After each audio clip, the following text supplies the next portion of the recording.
Clock says 1 o'clock, so we can go ahead and get started. Hello, everyone. Welcome to our session today. If this is your first session, this is number 8. We're in August already, so if you've missed any of our past sessions, or if you need to leave early, we do have these recorded, and they are posted on our YouTube channel. There's a link at the end of your handout for those, or you can go to our YouTube channel, youtube.com/APLREF, and then there's a whole playlist where you can find these. We have virtual folks as well. If you need the handout, it's on your reminder email, or we've got it in the chat, and we're posted a few times throughout our session today. And then just quickly before we start our session on church records, I want to mention that coming up on Saturday, September 7th at 10 a.m. at Riverside Cemetery, we are going to be doing a little live demonstration of how to clean a gravestone, what supplies you need to do, what you need to do it, the do's and the don'ts, so you make sure you're not going to ruin your ancestor's tombstone. So join us, and the Appleton chapter of the DAR, Riverside Cemetery, and Appleton Historical Society have all partnered to do this wonderful demonstration, again at 10 a.m. on Saturday, September 7th at Riverside. If you need more details about it, definitely see me and I can tell you exactly when and where, but it's going to be Block T. It's kind of to the right and towards the back. It's the Ballard family plot area that we're going to be doing the demonstration at and cleaning. So hope you can join us. If you can't, we are going to offer another one in the future again. You say to the right of the office? So when you first come in the main entrance, you can take a path to the left or take a path to the right. You want to take the path to the right. All right, so like I said, today we're going to be talking about church records. So hopefully, at this point, we've obviously talked about a couple different record types, and maybe you found that you can't find your ancestors in traditional birth, marriage, and death records. So maybe you need to rely on some church records. That's why we have a whole topic dedicated to church records, and you'll see today how important they are for your genealogy research. So let's dive in. Just a quick note that we're going to primarily focus on those religious records for United States religions. We can't super talk in depth about any of them and what specific records each religion has, just because I don't know all that information. We could sit and talk about it all afternoon if we went through each of the religions on all the different records. But I'm going to be giving you some examples today of some things that you can expect to find through the various Christian denominations, and are also mention some Jewish records as well. Of course, the majority of the examples that we have are related to my own research because that's what I have done, my own, and then what's easily accessible online. So if I'm missing a certain religion, it's not, I did it on purpose. It's what's available and what I can show you easily. I'm also going to show a couple international examples so you get to see what those look like as well. Regardless of whatever religion you're looking for your ancestors, and they might be various different religions, a great place to start with a certain location or a certain religion is going to be the Family Search Wiki. So if you've attended our sessions before, I've definitely talked about the Family Search Wiki and how wonderful and great it is. So again, it's a link in your handout. You can just go to familysearch.org/wiki. And then from here, you could search a specific place or a specific topic. So you could do something like Germany church records and type that in. And then it's going to show you a whole entry all about German church records. And you can see all these different things that you can click on and learn about and go through and read to your heart's content about how to research in German church records. So they've got overviews, they've got history, they talk all about the different types, using that German word for these specific things. So lots of things that you can find in here if you're like, I have no clue where to start on this certain area. And again, it works for the different religions as well. So if I go back to that main search page, I can type in a specific religion. Like if I'm looking for Quakers, I can type that in.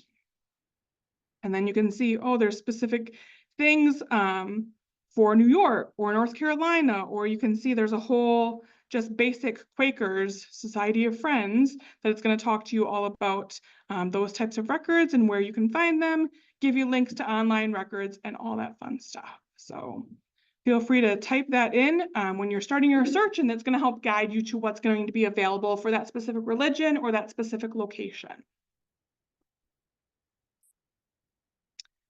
But first, before we dive into some more examples and talk about some of the specific religions a little bit, I'm going to mention why you should be using church records if you haven't thought about doing that in your genealogy research yet.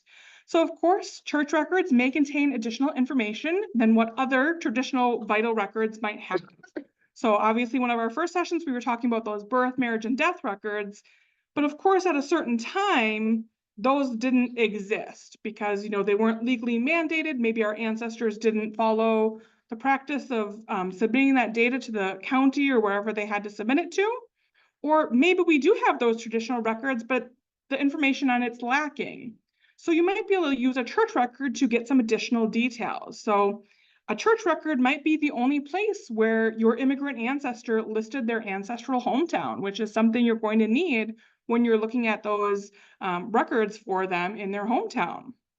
Or it's maybe where you could find that elusive maiden name of that female ancestor that you've been looking for. Maybe it's in that church record, but not in that birth record or that marriage record. There's also some specific events and details that are recorded throughout history for specific churches, and that information is going to vary widely, but you can find a lot of great information, and it's also going to help pinpoint you to where your ancestors might be at a specific time. Church records might be the only record created, like I said, because maybe it was before it was legally mandated or legally required, because religious records, they of course date back a lot further than those traditional vital records. So some congregations date all the way back to colonial times. So that's a lot longer than those traditional vital records that we're used to seeing. And of course, many of the international records that we so want to find for our immigrant ancestors are the only types of records that you're going to be able to find on those ancestors who immigrated to the United States a long time ago. Those records could point you to specific times and places where you need to research your ancestor. So our goal kind of in genealogy is to kind of create this awesome timeline of what our ancestor was doing at a given time, what their life was like. So you get to see where your ancestor is at a time that record is created, because it's going to have a date on it. It's going to have that location of that church area. So you know approximately where your ancestor is living and what time. They also might give you a clue to where your ancestor was previously or where they went after they left the church. So sometimes in a membership list for the church, they might write, where did we get this member from? Maybe they came from St. Paul, or where did they transfer to? Well, maybe they left on this such and date and went to New York. So we get that clue, sometimes a really specific city or town name, sometimes a state. But it's going to give you a little bit of information that you can use as a clue to go on to try to track down where your ancestor went or where they came from. Again, it's going to help you fill in that timeline of their life. You can see, maybe they attended a certain Sunday school service on a specific date and their name is listed on that list of the people who attended school that day. Well, now you know your ancestor is still there, still a member of that church, still living there. If you have something that you can't find them in the city directory or you don't find them in any other record, or the census records, which are only every 10 years, well, you want to fill in those gaps between those years of those other traditional records that we've used up until this point. And sometimes it also clues you into potential other locations to research. Like I mentioned, them going somewhere or coming from somewhere. Sometimes it even lists the name of that church that they transferred from or are going to. So that's going to help you continue to find more church records in a different location for them. The records can also help you find what's called your ancestors fan club. So FAN stands for family, friends, acquaintances, and neighbors. These are all those people who are a part of your ancestors' lives. So we want to know, okay, who is that person who's a witness that's listed on a baptism record? Are they a distant relative to my family? Or, is it just a neighbor? Or is it that married name of that aunt I didn't know what her married name was? So you can find those little clues by trying to track down who those witnesses are. Maybe you don't know who that witness is and how they fit into your family, or if they're somehow, acquainted with your ancestor. So you really want to find out. There's a reason why your ancestor is going to include that person or those people on that record. That doesn't just pull a random person off the street usually to be a godparent, of course. I mean, that's somebody that's important to them in their life, and they choose that godparent for their child.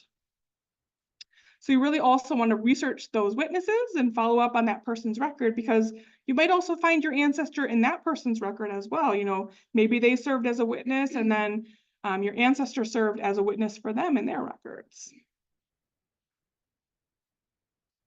Church records also tend to represent many groups of people who might not traditionally appear in other record sets as frequently as those traditional white men. So we see a lot of women, we see a lot of children, immigrants, ethnic minorities, the poor, the enslaved, so all types of people. Everyone was able to be a part of a church and practice their faith. It didn't, they didn't have to own a business to be included in a business directory. They didn't have to own land to be in land records. So we're seeing a wide variety of people. Of course, not everybody was a member of a church, or church records might not be as easily accessible or have survived. Maybe there's a fire or a flood or some sort of record transfer, or maybe that church broke off and created a new congregation, or maybe they disbanded after a certain number of years. So for example, in Appleton here, we know that St. Mary's Catholic Church spawned St. Joseph's as well, because the Irish and German families wanted to split into two different parishes. So that might have happened. And then where do the records go at that point? Does it stay with St. Mary's, or does it go to St. Joseph? So you kind of need to know a little bit of history too once you find that church that you're looking for.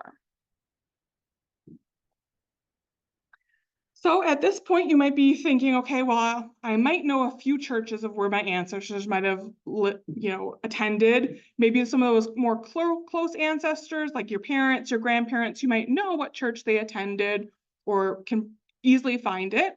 But for those ancestors that are, a lot further removed from you, you might not know what church they attended or where they attended. So I've kind of got this really great 3-step research process for church records. First, we're going to try to determine your ancestors' religion. Then we're going to try to determine what church or what churches they attended during their lifetime, because again, they might have changed churches throughout their lifetime, especially if they're moving, they're going to attend a different church. If you can't find the religion, which you would have tried to do in step 1, you can still try to determine the church name from available churches in that area at that time, and I'll show you how to do that. And then, of course, once you find that church name, then you can try to locate those existing records for that church that were created and might still hopefully be accessible for you. Those records might be offline, or if you're lucky, they're available online and it's really easy to find them. And I'll show you some of the online resources today as well. So step 1, we're going to try to determine the religion for our ancestors. So one of the easiest ways you can do this is look at your existing research up until this point for any clues that you might have. So of course, a couple months ago, we talked all about newspapers, and a really awesome thing in newspapers is obituaries. So hopefully you have an obituary for your ancestor that might give you some clues. Does it list a cemetery where they're buried? And is that cemetery affiliated with any church or any specific religion? Who performed that funeral service for your ancestor? You can use that name of that person to try to search in the city directory to try to determine what church is that reverend or pastor affiliated with. Were there any specific organizations or societies that my ancestor was a part of that might be religious based? So for example, Knights of Columbus was for Catholic men. Well, if I see my ancestor was a member of that Knights of Columbus, I know I'm looking for a Catholic church then and looking for Catholic church records. So it's going to narrow down what I'm looking for then. Don't forget about those other family members. Obviously, not just your direct line ancestors, maybe there's siblings that your ancestor would have, that you're able to find them a little bit more easily and find their obituary or find other research clues. And maybe that sibling attended the same church as your ancestor, and you kind of go in that other way instead of maybe your ancestor didn't give as many clues as their sibling did for you to track down. You might also find some newspaper articles that might mention their involvement with church. So maybe they were involved in the church bake sale, or they sang in the choir, or they donated money for renovations of the church. You never know what kind of random thing you're going to find on them in the newspapers. Or maybe they have some sort of religious symbols or on their tombstone, or maybe they were wearing some sort of religious jewelry in any of the pictures that you have of them that you can kind of try to determine. You can, of course, look at their vital records if you do have a vital record for them, especially their marriage records. Look at who that person is who's performing that marriage. So again, you can use the city directories to try to research that person and see what church are they affiliated with at that time period. Or if it's a justice of the peace, then I know, okay, it's not really a religious ceremony, then maybe they're not really the religious type people. Did you inherit anything that might give you clues? You know, maybe you got a family Bible or some sort of commemorative certificate that lists a church name or that person marrying them or baptizing them. So look over for all of these details that might be on those things. I got an example here for you. I inherited this wonderful baptismal certificate for my great-grandma that's dated January of 1907. So can you look at this and see any clues that we might use to figure out what church this might have happened in?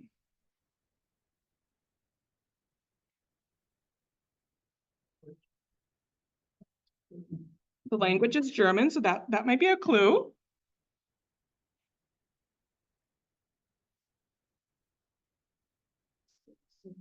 Yep, there's a pastor name down there. So yeah, so it does say right here, der EV and then Luth, L-U-T-H, Gemeinde, which I don't know what that means in German, but it apparently means congregation, in Manitowoc. So it's like, okay, that's got to be the Evangelical Lutheran congregation in Manitowoc. And then down here, like you guys pointed out, we've got a pastor name of K. Mockmiller. So what do I do next with these clues? I look on Ancestry.com. I see, can I find a city directory around this 1907 time period in Manitowoc? Because that's going to be around the same time my ancestor was baptized. Well, the closest city directory on Ancestry right now is 1915 for Manitowoc. So I go to the alphabetical listings and I see, okay, do I find something with that Mockmiller surname? And I find a Carl Mockmiller. And it says he's the pastor of the Evangelical Lutheran Church. And it's got his address there. Well, if it didn't have him, I could try to look and see, okay, how can I access a directory that might be closer to 1907, like maybe going to the Manitowoc Public Library and seeing if they have a physical copy. Maybe they just don't have a digital copy yet. Then what I could do is I can turn towards the front and I can look. They've usually got listings of church towards the beginning of city directories, like we talked about last month or the month before, whenever we talked about city directories. So I can see there's a First German Evangelical Lutheran Church listing that Mockmiller guy, and it's located on the corner of Marshall and South 8th Street. So now I've got those details that, okay, I can see where this church is, but seeing that I had that Evangelical Lutheran clue on this baptism certificate, I could have just skipped right to the front of the city directory and saved myself some time, but just I wanted to show you guys how you can also look for the person by name. But now I'm going to go to Google at this point. I'm going to type in Manitowoc Evangelical Lutheran Church, or I can put in that address or that name of that church that you find by searching in the city directory. Because I want to figure out, does the church still exist at this location? And is it still the same denomination or the same church, or has it changed hands or changed denominations? So I go to Google, and like I said, I put in that Manitowoc Evangelical Lutheran Church, and look at what I see. I see First German Evangelical Lutheran Church, and it looks like it's on South 8th Street, which is what it said on the corner of South 8th Street in the city directory from 1915. I've got a phone number right here. I've got a link to a website right here, so I can go ahead and give them a call and see if I'm able to access some of their additional records to see if I can find any other family that might be featured in this church records. So see, it seems kind of simple, right? Using some of those clues. Some other things you can think of or try to determine the religion is, do you know the religion of the previous generations? Because maybe that's, going to be a place for you to start to look at that existing research for those other previous generations for clues. Of course, later generations or specific family members might have changed religions. Maybe when they got married, they changed religions, or because they had some political differences. Or, maybe they moved to the United States and made the change to a different religion because, hey, we're the land of religious freedom. They have that ability to choose their own religion now. Or maybe they moved away from family and were able to find a church that really more closely aligned with their individual religious beliefs. So just because a previous generation was Catholic doesn't mean that this generation that you're looking at now is Catholic. It's worth, exploring that avenue as that clue, but don't be disappointed if you don't find them.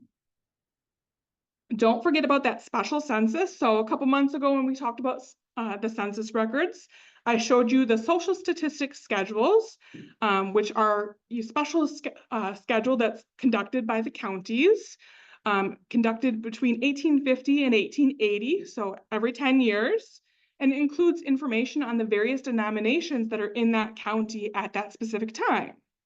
So if your ancestor lived in that county during 1850, 1860, 1870, or 1880, I can pull up that schedule and see what religions are there at that time, how many churches are there of that religion, and that's going to give me a starting point of possible religions to look further into or potential church locations to look into.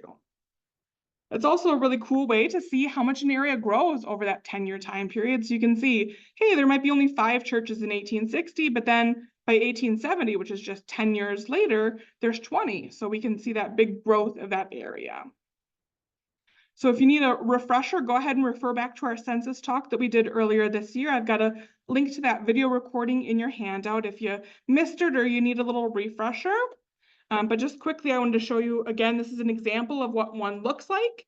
So this is the 1860 social statistics census for Jasper County, Iowa, where my ancestors were living at this time.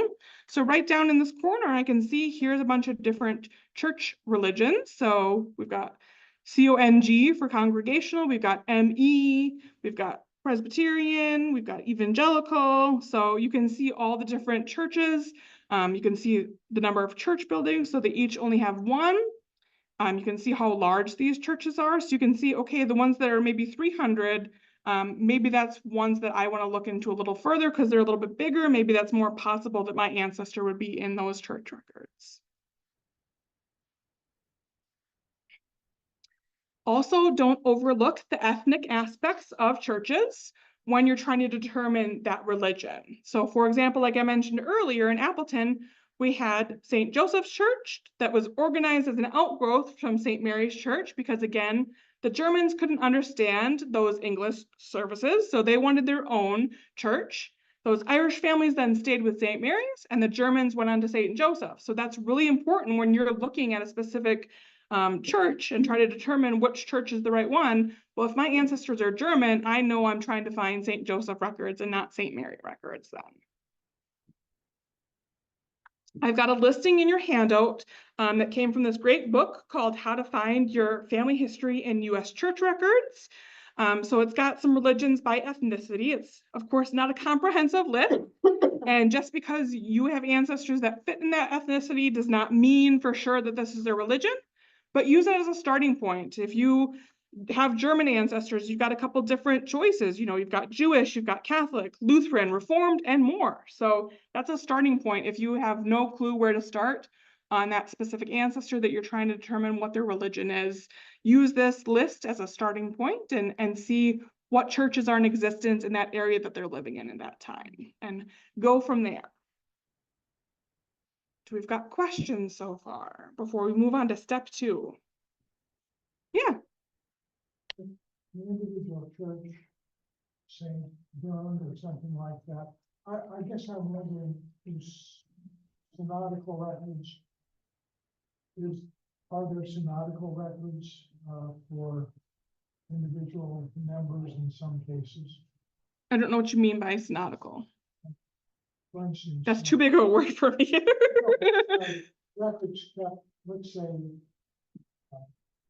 I was a member of the American Lutheran Church when I was a kid, okay? And the churches, our church burned some number of years ago. I'm just wondering if I call the current church, which is a shared pastor who has to respond to the So I'm wondering, like, the synod of the American Lutheran Church now in the ELCA. Mhm. Yeah, so you might have some sort of other repository that you might be able to locate. We're going to talk about that in a little bit, of like how, you know, the Catholic Church is tied to the diocese. So you kind of have a more regional repository sometimes that might have copies of a church record that, you know, maybe those church records burned, or sometimes clergy members kept their own personal ones and then those ended up in archives. So not necessarily affiliated with those churches, or those churches that closed down, they disbanded, they don't exist anymore. What happened to those records? We're going to talk about that a little bit. Yeah. Let me see if I've got any online questions here. What is the symbolism in the eye of the triangle? Angie answered, the eye of providence or all-seeing eye is a symbol depicting an eye often enclosed in a triangle and surrounded by a ray of light or a halo intended to represent providence as the eye watches over the workers of mankind. So I'm not sure if that's what you were looking for or not, but so someone asked earlier about what happens when a church record burns and how to find other alternative records. So that was the question I was answering. For those folks virtual, I'll post the handout link here in the chat for you again.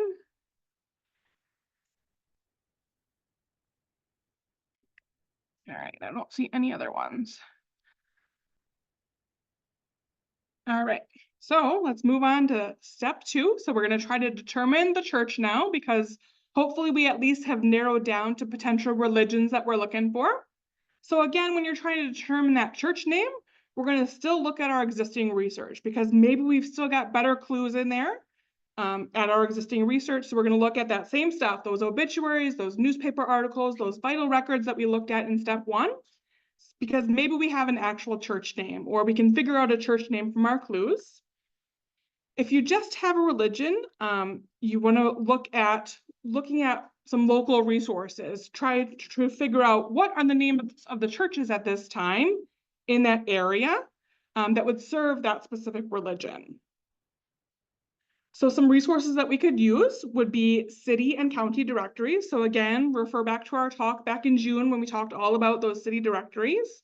So you want to try to find one as close as possible in date to the time when your ancestor lived there, or would have recorded something like their baptism or their marriage record in a church. Because again, most of those have church listings that you can look at and see what churches are existing, where they're located at that time that your ancestor's living there. Of course, remember that church might have moved since your ancestor attended there, but even if it moved, if it still retained that name possibly, they still have those records from 1864 or whatever your ancestor would have been a part of that church, possibly. We also want to look at county history. So many of them, thankfully, have been digitized and are available online. So you can check your local library in that area that might have digitized that. So for example, at Appleton Public Library, we have the Outagamie County, Wisconsin history. We have it digitized. It's available on our website, as well as some other library resources that I'm going to show you today. There's lots of other digital library sites that we've talked about in the past sessions, and I've got quite a few listed in your handouts as well.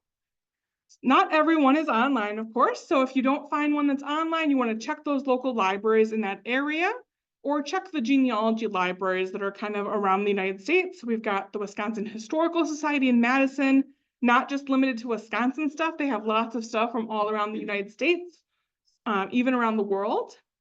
We've got the Allen County Public Library. They've got a genealogy center that's in Fort Wayne, Indiana, and they collect a lot of great, awesome things from all around the world as well.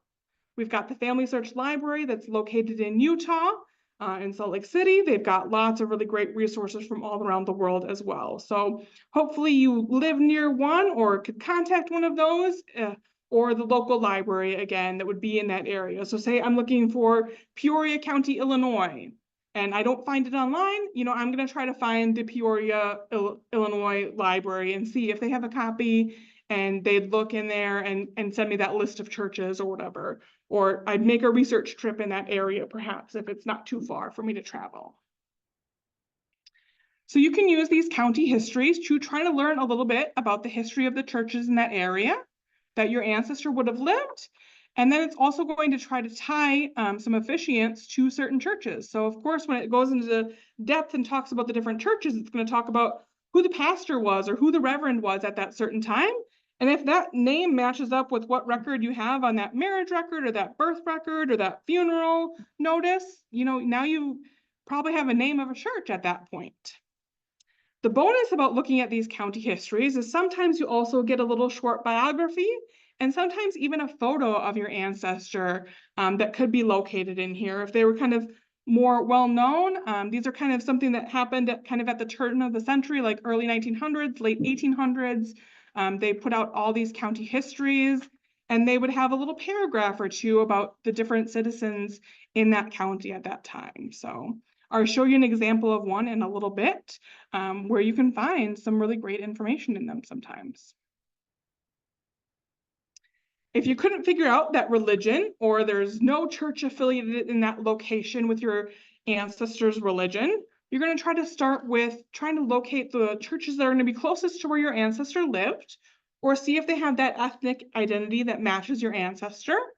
So again, you can use these city directories or the county directories or the histories to try to determine what churches are available at that specific time period where my ancestor is living, and try to figure out what your ancestor's address was, usually using those city directories or those county directories as well, or trying to at least pinpoint as close as possible. If there wasn't a nearby church of that denomination, think about they might have gone to the next closest church that mostly aligned with their religious beliefs, because think about it, the further back we go in time, the more difficult it is, because transportation's really, really difficult. You can't just get in your car and drive 10 miles to church. You have to take that horse and that wagon or load up the family and go. And there's also a lot fewer churches. There's not, churches on every corner like we see sometimes now in different cities or different towns. Maybe they only had 3 or 4 to choose from in the 1850s when they were living there. So they have limited options. They're going to go with the ones that's going to be mostly aligned with what they believe and that's going to be convenient for them to get to.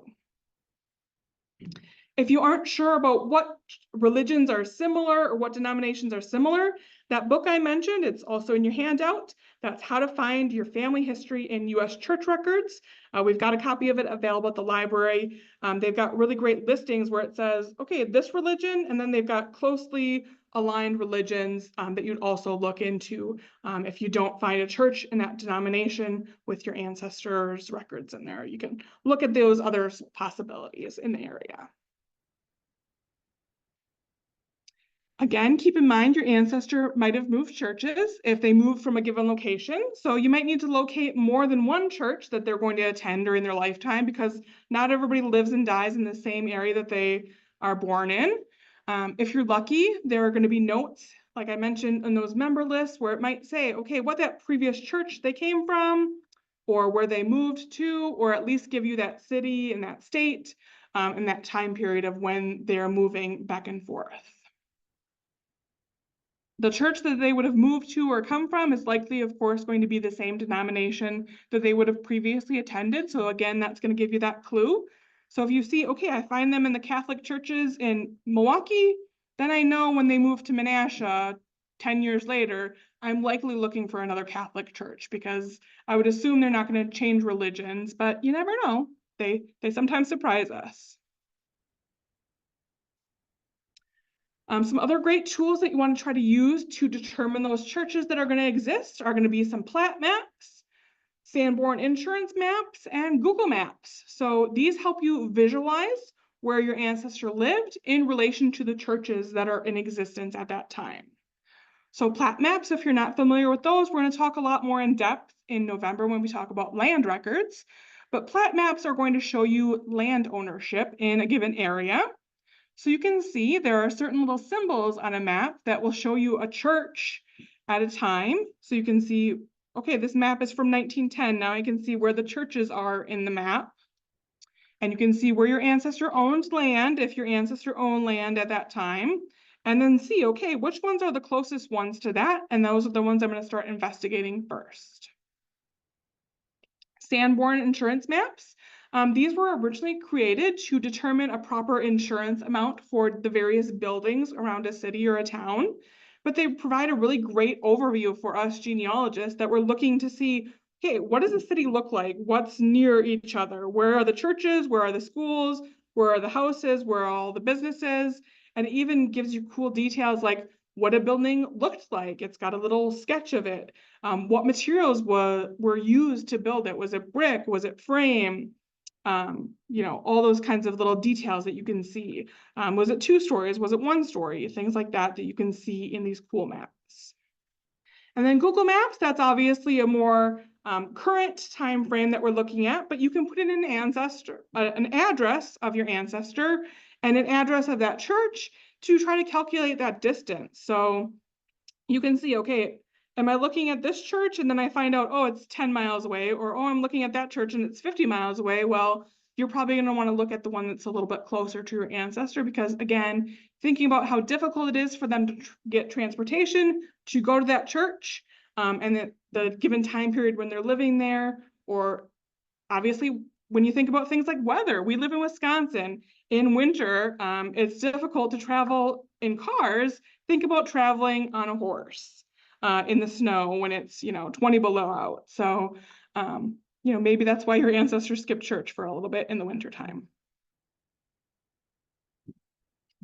So thankfully for us, a lot of plat maps and some Sanborn insurance maps have been digitized and are available online. So I'm going to show you some resources to get to those in just a second. But another great place to start is that local library's website or the Library of Congress website. If you're looking for a specific Wisconsin area, you can also check the Wisconsin Historical Society website. They've digitized a lot of really great plat maps all around the entire state. Again, if you don't know the name of the local library in that area, you can just use Google to search. You could type in something like libraries near Green Bay, Wisconsin, and it's going to give you a listing of the libraries and where they are, and then link you to those websites. Yeah. On those plat maps, obviously it shows where your ancestors had their property and, like you said, the churches and schools. But how can you figure out to translate that section or whatever to roads that would currently exist? I'm going to show you that in just a few minutes. Oh, cool. Yeah, so for those online folks, she asked about how to try to figure out on a plat map where it is currently. So I'm going to show you that in just a minute. For those plats or other maps not available online, again, check with those local libraries or those genealogy libraries that I mentioned for those physical copies, or maybe they have additional years in the library that they don't have online. So for example, when we're looking at the Sanborn maps for Appleton, they've got quite a few digitized on the Library of Congress website, but at Appleton Public Library, we have more years than what they have digitized. So if you're just looking online, you're going to miss some years that might be beneficial to you, or might be when your ancestor lived there. So it's always worth it to also check with those local libraries for those physical copies that are not yet online. Again, we're going to discuss maps and land records a lot more in depth in November, but I'll just give you a quick little teaser of that in just a minute, where I show you how to get to these.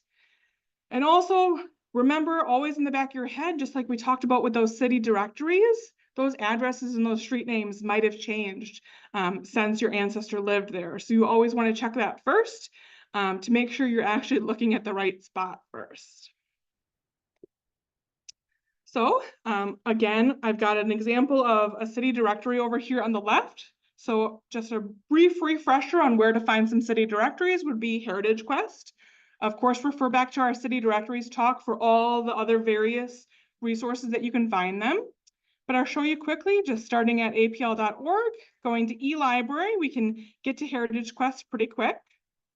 We're going to click on genealogy to narrow it down, and then we're going to find Heritage Quest online right here. That's going to bring me into Heritage Quest, and thankfully they make it really easy by pulling out city directories right here. So when you first get there, you can just go right there. Again, you can use this site for free from home. If you're a Wisconsin resident, anybody in Wisconsin can have access to this, regardless of if you have a library card or not. If you don't live in Wisconsin, check with your local library for access. The one bummer about Heritage Quest is that it makes you do a search first. So you might have a name for your ancestor that you can pop in here. Or if you're like, I just want to find those Appleton directories, I don't want to search a name. What I do is I just pop in the address here. I pop in Appleton, Outagamie, Wisconsin, and I leave the name field blank and I just hit search. So it's going to pop up with some results so I can see, oh, here's a 1908 directory. I can click on this little image icon to be brought into that 1908 directory. But once I'm in here, if I'm like, I didn't really want 1908, I want to see what other years are available or what other locations are available, all these options up here. So if I click on the year, it's going to give me a drop-down listing of all of those years that they have digitized for Appleton, so I can select whatever one I want to. Or if I know I want to search a different city in Wisconsin, I can click on where it says Appleton and select Green Bay, for example. And then again, I've got a year drop down. Or if I want to search in a completely different state other than Wisconsin, I click on that state and I choose Hawaii because I'm going to be going there soon and I want to learn all about the history. And I can select what year I want to, and now I'm all of a sudden in the 1903 Honolulu city directory, and now I can go explore. So that's an easy way to kind of get to whatever state or whatever year you're looking for. Again, you want to refer back to our talk that we had back in June for some more information on those city directories, because otherwise we'd be here all day if I talked all about city directories again. Then I also wanted to show you quickly about the different county histories. So this is an example from the history of Outagamie County, Wisconsin. And you can see there's a whole section on religion, temperance, benevolence, and music. So I can learn all about the different churches. Remember HathiTrust, which is the site I'm going to show you really quickly. It's just one of the places I would check. I've got lots of other resources listed in your handout. We also did live demonstrations of them all during our city directory talk. So if you need a refresher on how all these sites work, refer back to that recording and watch as well. So right here, I just go to hathitrust.org and then I can type in a certain keyword. So usually I'm looking for maybe history, Outagamie County, Wisconsin. That's what I'm going to pop in, history, and then that word of that county, that word of that state that I'm looking for. And then I can go ahead and click search. And then it's going to give me the results of all that stuff that's been digitized. So you can see, oh, there's some Wisconsin rural resources thing that's been digitized. But here, look here's a history of Outagamie County, Wisconsin from 1911. And I can click on this full view and be brought right into that digitized content and then flip through it just like I would a regular book. I can even go over here and download a copy of it, or I can search within this book. So I can type in here and put church if I want to. And then click search, and then it's going to give me a listing of all the times it says that word on all the pages. I can click on those pages to be brought directly to that page that result is going to be on. Sometimes it takes a minute to search, depends on how broad of a search term you're using. So apparently church is used probably quite a bit in this book. This book is 1,900 pages, so there's 700 some results. So you can see now it's going to highlight it on the page over here, and now I can click on here to go to page 31, and then it's going to show me here are all the instances of it mentioning church in there. So you can also pop in your ancestor's name in here and see if maybe they've got a little biography on your ancestor, or maybe they mention them in this book. So you can, again, click on it and see, oh, look here's something mentioned on this surname, for example, and browse to your heart's content to try to find your ancestor in these. And like I said, maybe you get lucky and find some of those biographies in here. I don't see an example of one really quick, but I'll show you an example of one a little bit later when I show you a cool thing that I did a couple weeks ago when trying to find my ancestors' church records. Now I'm going to show you those plat maps. So plat maps, we've got a couple digitized online through the University of Wisconsin Digital Collections.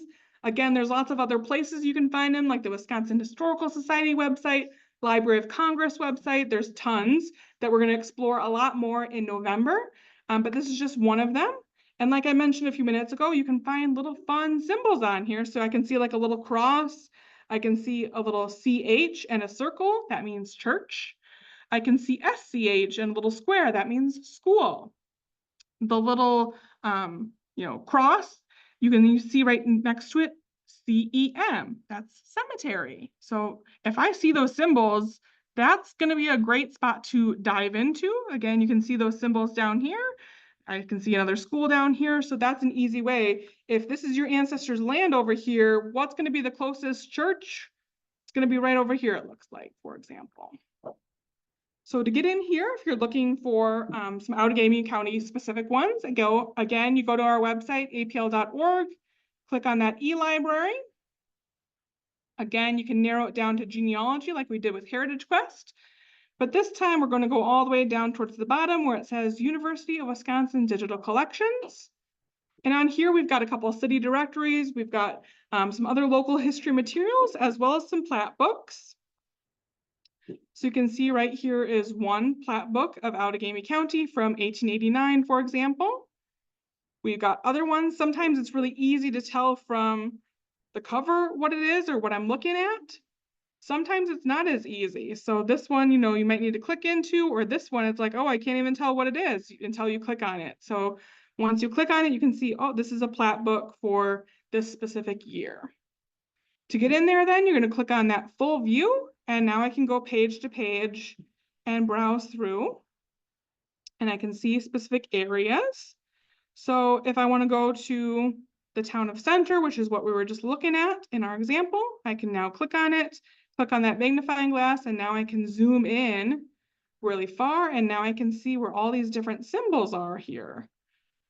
So on a plat map, they're usually going to pop out with certain things like highways or county roads. So like I can see this R with a circle, that's County Road R. I can see the S with the circle, that's County Road S. So that helps orient you a little bit to where this potentially could be in this area that I'm looking at. I'm going to show you in a minute how else you might get a more exact location of where you're looking. So what we're going to do now is we're going to try to find the cemetery. We're going to try to find the church using a plat map, using this site called randymajors.org, and using Find a Grave, which is another really great site for cemeteries. So I've got my town of Center map that I pulled up. We're going to look for this little church and this little cemetery that's right here in section 9. And well, how do I do that, guys? Well, I'm going to pull up this site called randymajors.org. He's got this really great map tool on here where you can put in a legal description of land. You can put in that section number, you can put in that township number, you can put in that range number, and it's going to zoom you into a map of current times. And then you can see all the different roads that are right there. If it's going to load, you better load for me, because that would be really sad if you don't.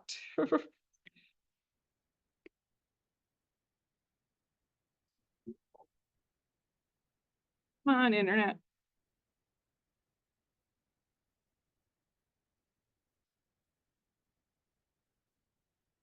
I don't know why it's not loading.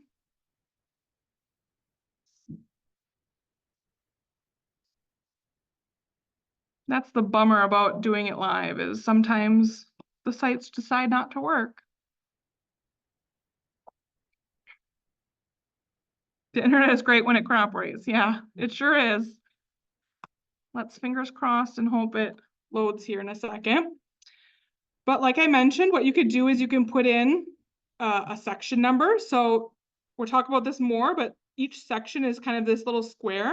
So I'm looking at section 9 right here, for example. If you're looking for a township number, that's usually somewhere on the plat. So I can see it starts with this T. This is 22 north. And then you're also looking for a range. The range is also right up here or somewhere on the map. So it starts with that R. I can see 17 east. Or sometimes maybe when we're looking at those land records in November, you're going to get that legal description of land that's like the southwest corner of the northwest, blah, blah, blah. And you're like, I have no clue how to figure that out. This Randy Majors site is really great in that you can, again, put in that information and it's going to direct you to where it is. I wish it would work. I don't think I have any other internet browsers I can try either. Oh, I have Edge. Let's try Edge.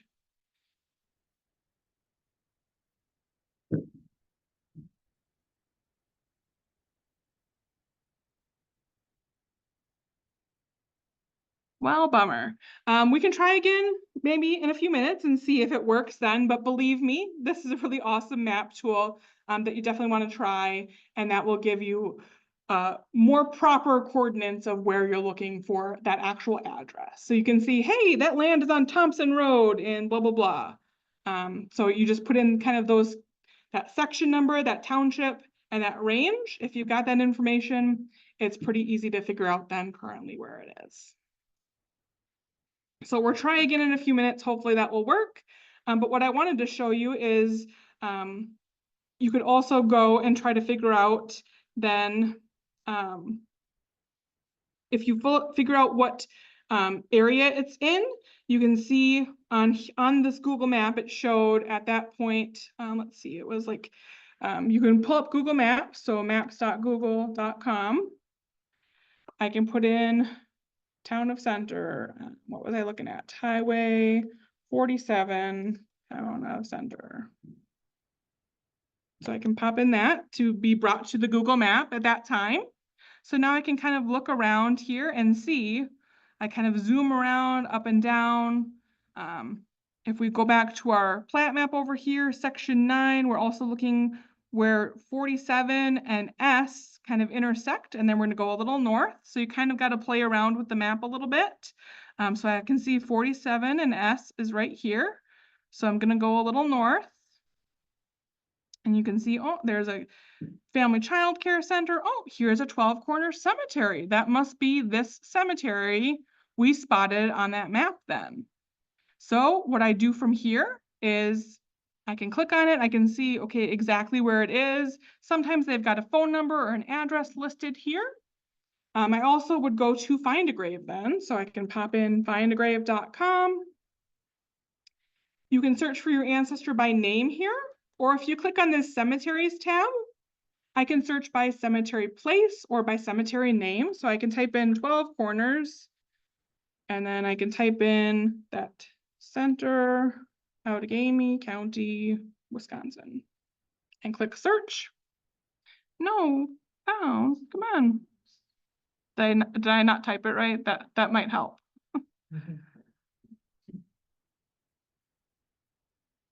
I know you have more. The church was St. Matthias, and the church is no longer there.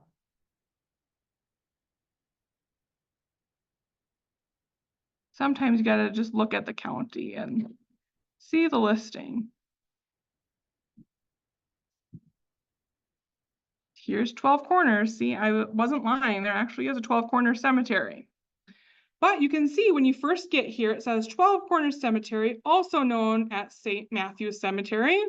Well, there's a big clue for me. I'm gonna maybe look and see, is there a St. Matthew's church that exists? I'm gonna go back to my trusty Google and I'm gonna type in St. Matthew's Church, Center, Wisconsin. And it's gonna say, did I actually mean that? And I can see, okay, is this what I'm looking for? Nope, that's Campbell Sport. That's completely different. So, maybe there isn't one that exists at this time. I'm gonna go back to my Find a Grave and I'm gonna look a little bit further. And you can see there's another clue on the sign of the cemetery. It says St. John UCC. So I'm gonna go back to Google and then I'm gonna do, okay, is there a St. John's Church in Center? Now I can see there's a St. John's Evangelical Lutheran Church in Appleton. Maybe I'm gonna do St. John UCC. Now I can see, oh, there's one in Random Lake. You might need to get a little creative with your Google searches, but you can see here, there's St. John United Church of Christ in Appleton. So maybe this is close enough to Town of Center that maybe they have those records from the Town of Center perhaps. So again, you might need to get a little creative or look at other churches that might have absorbed that church if this church doesn't exist anymore, for example. So, you have to use some detective skills sometimes, and unfortunately the site is still not working. But I promise, hopefully it works for you guys when you try it later, because it's a really great site where you can, again, put in that section, that township and that range to find the actual.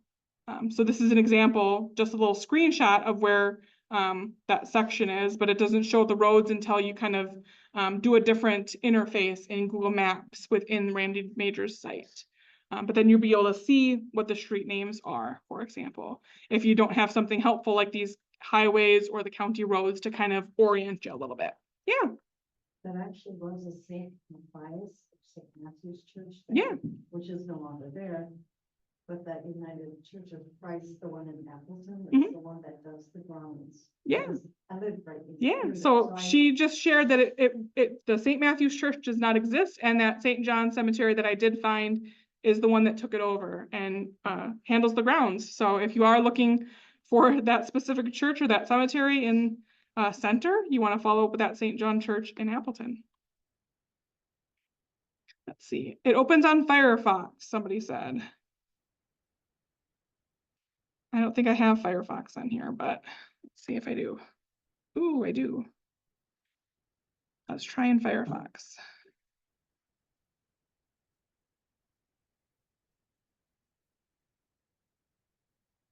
I don't know why it's not working for me, but hopefully it works for you guys. Or we'll try again a little later.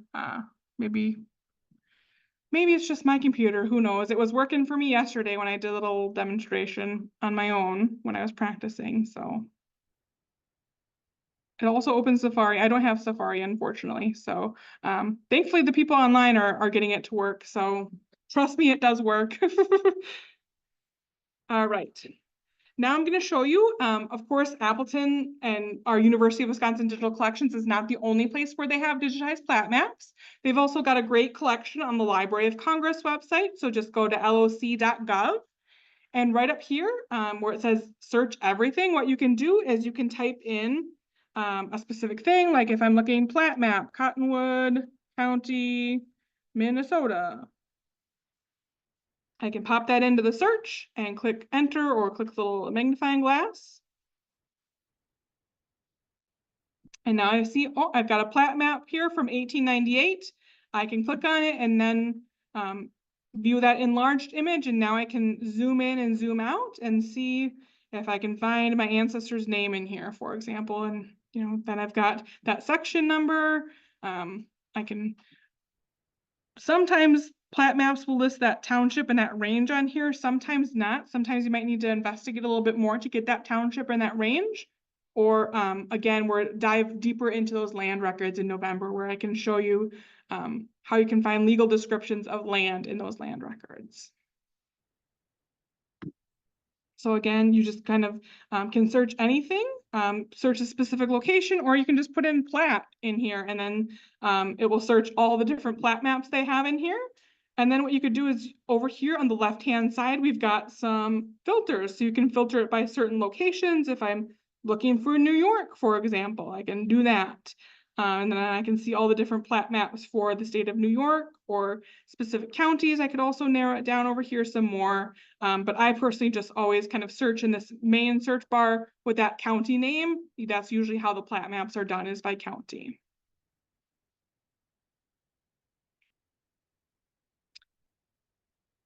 The Library of Congress site is also where you can find some of those great insurance maps. So like I mentioned, these were originally created for insurance purposes, but it's really great for us genealogists because now I can see all the different streets, all the different buildings within a certain area. So again, we're going to go to the Library of Congress site. I've got a link specifically in your handout to the Sanborn maps. So I can either search up here again within that collection to get Appleton, or I can use those filters on the left-hand side to narrow down to that location that I'm looking for.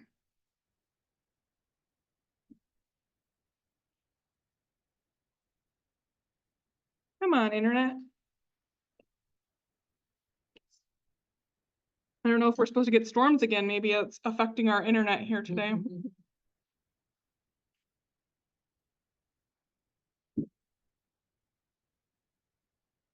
There we go. So now we've got some results here for Appleton. So now I can see there's a 1911, there's a 1901, here's an 1895, 1891, 1886. So you can, again, click into them.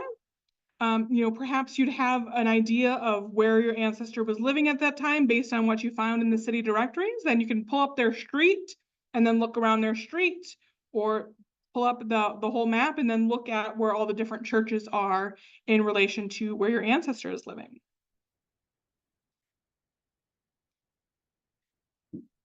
Just give it a second here to load again.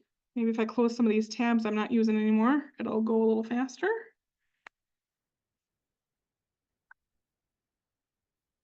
There we go.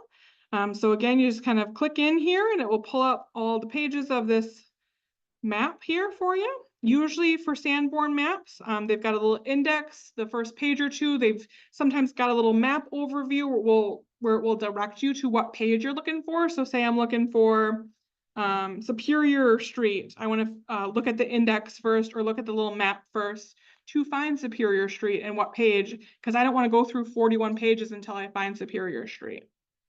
So you can zoom in on here and then you can see all the different streets are listed. They've also got some businesses listed on this one where I could see, oh, look at, there's a Memorial Presbyterian Church on page 25, for example. So you can also use those if your Sanborn map has those pulled out. Otherwise, you find that street name, you find whatever address you're looking for. So you can see Superior Streets listed on a couple different pages. So I'm not sure what page I might be looking for, or maybe I know, oh, it's, you know, this certain address. And so I know exactly what page to go to. Or sometimes, like I said, they have a little map in here where you can zoom in and then see all the different streets.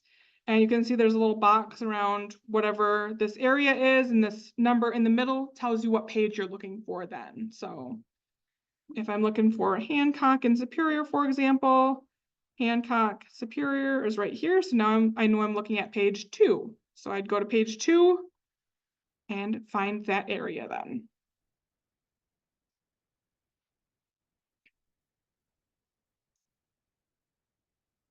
Okay, now I'm here. I can zoom in. See, I'm Superior Street. I'm going the wrong way. And here's Hancock. And now I can see, oh, there's a German ME church listed here. I can see some information on it. So here's Superior Street. Here's Hancock. And then I can go ahead and pull up that Google map again. Maps.google.com. And I can go in Superior Street and Hancock and Appleton. Type in that intersection and it will bring me right to it on Google Maps. I can then zoom in and see, oh, it doesn't look like it's a German church anymore. It's the Appleton Korean Presbyterian Church. So I can see from here it's changed its name, it's changed its religious affiliation. So maybe I'm going to investigate some more and see what happened to that German church. And find out. Another thing I wanted to show you in Google Maps is you can click on this little satellite thing and it will show you an actual image of what it looks like from the satellite. And then you can also click this little yellow guy down here or this little box down here, and it will show you like an actual street view of this whole entire area. So I can see, oh, that's that building that I'm looking at the corner of Superior and Hancock. They've also sometimes got multiple dates on here. So right up here, it says see more dates. This one's from 2012, for example. I can see what it looked like in 2017, 2016, 2007. So you can kind of go back and forth in time to see how it changes perhaps on that corner. So you can do this with your ancestors' locations as well.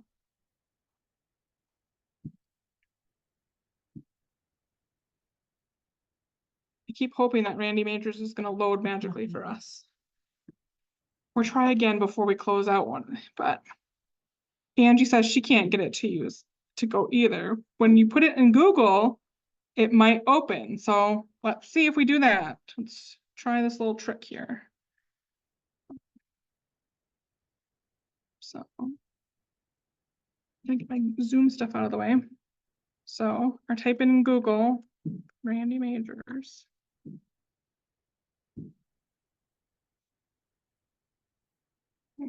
Not working for me either. Oh, there we go. For some reason, going just randymajors.org, it wasn't working for me. But what I want to do then, I click on this and get back to the main page. I cannot. So under this ancestry and research tools, he's got this US counties, or we've got US county maps by state, by year. So you can kind of go in either way. And then what you want to do is, yeah, this is the one you want, this historical US counties. So now you can see down here is where you can put in that section number. So I can put in, was it section 9, township 22 north, I think it was, and then 17 east, I believe it was, in the town of Center that we were looking at.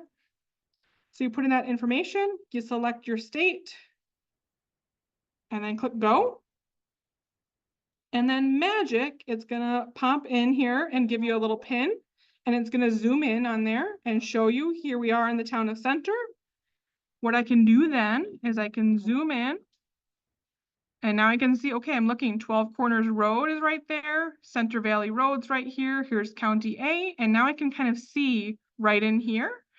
This is just the section, so say my ancestor owned land up here in this corner. I can click on that, and then up here, it gives me a little northeast quarter of the northeast corner of section 9. So now I know, hey, my ancestor's house is right here on the corner of Center Valley Road and 12 Corners Road. If it was where the pin was in the center there. You click on wherever on this little box and it tells you, it changes it. So it's the southeast quarter of the northwest quarter, for example. But it doesn't show what roads you can go through there? There must not be a road that goes through there. Oh, okay. Yeah, there's no road that goes through there. You can see on the satellite. I mean, it's just, it's nothing. But you can also, like I can click on over here and see, oh, there's like a house here. And now it tells me exactly where it is up here. So that's another way you could easily figure out a more exact location of where you're looking for your ancestors' land. So use this little helpful tool. Again, you put in that section number, that township, the range, the state, and then it brings you to the section, which is that big corner or the big square. And then you want to click around on that square where your ancestors' land was. If it's the northwest quarter or the southeast quarter. And again, we're dive deeper into land records in November because I don't want to take up too much time talking about land records when we're talking about church records. Yeah, I'm glad it worked. Thanks for that tip, Angie. All right, so any questions before we move into step 3? All right, so hopefully now we've got a church name. You want to find that church record now, right? From that church. So what I would first recommend doing is seeing what's available online. Maybe you get lucky and it's available online. So check some of our major genealogy websites for any that are available. You can check Ancestry. We've got that paid edition if you have a subscription, or we've got our library edition that you can use in library for free. You just come on into the library anytime we're open and you can pull up all those databases that they have. It's of course not as many as the free or the paid version, but it's free, so you can't complain too much. We've got Heritage Quest, which I showed you a few minutes ago where the city directories are. Again, it's free from home for Wisconsin residents. You can either use your library card if you've got one, or put in your zip code if you're prompted for that from home. Sometimes it automatically recognizes that you're in Wisconsin and then lets you in. We've got Family Search, which again, you can use for free from home with a free account. Just as long as you're signed into your account, it'll work properly. If you come across any records that are locked, you'll see a little key on top of a camera icon. That means it's locked. If you click on that little icon, it says access in an affiliate library. That means you can come to Appleton Public Library because we're an affiliate library, and then you can look at those locked collections, but it has to say affiliate library. If it says something other than affiliate library, we unfortunately can't access it either. There's 2 other sites. Find My Past is a subscription site. They've got record collections for the United States, Canada, UK, Ireland, Australia, and New Zealand. If you're looking for any church records in those areas, you can sign up for a subscription there. I personally don't have a subscription there, so I can't show you how that works. And then MyHeritage also is another subscription one. Again, I don't have a subscription there at this point, so I can't show you how that one works. But they have over 227 million records from around the world, majority being in Europe and USA for church records. I'll show you quickly the other 3. So I've got a paid Ancestry version right now. Since we're not in the library, I can't show you the library edition, but some quick and easy ways to get to the church records is to go to the card catalog.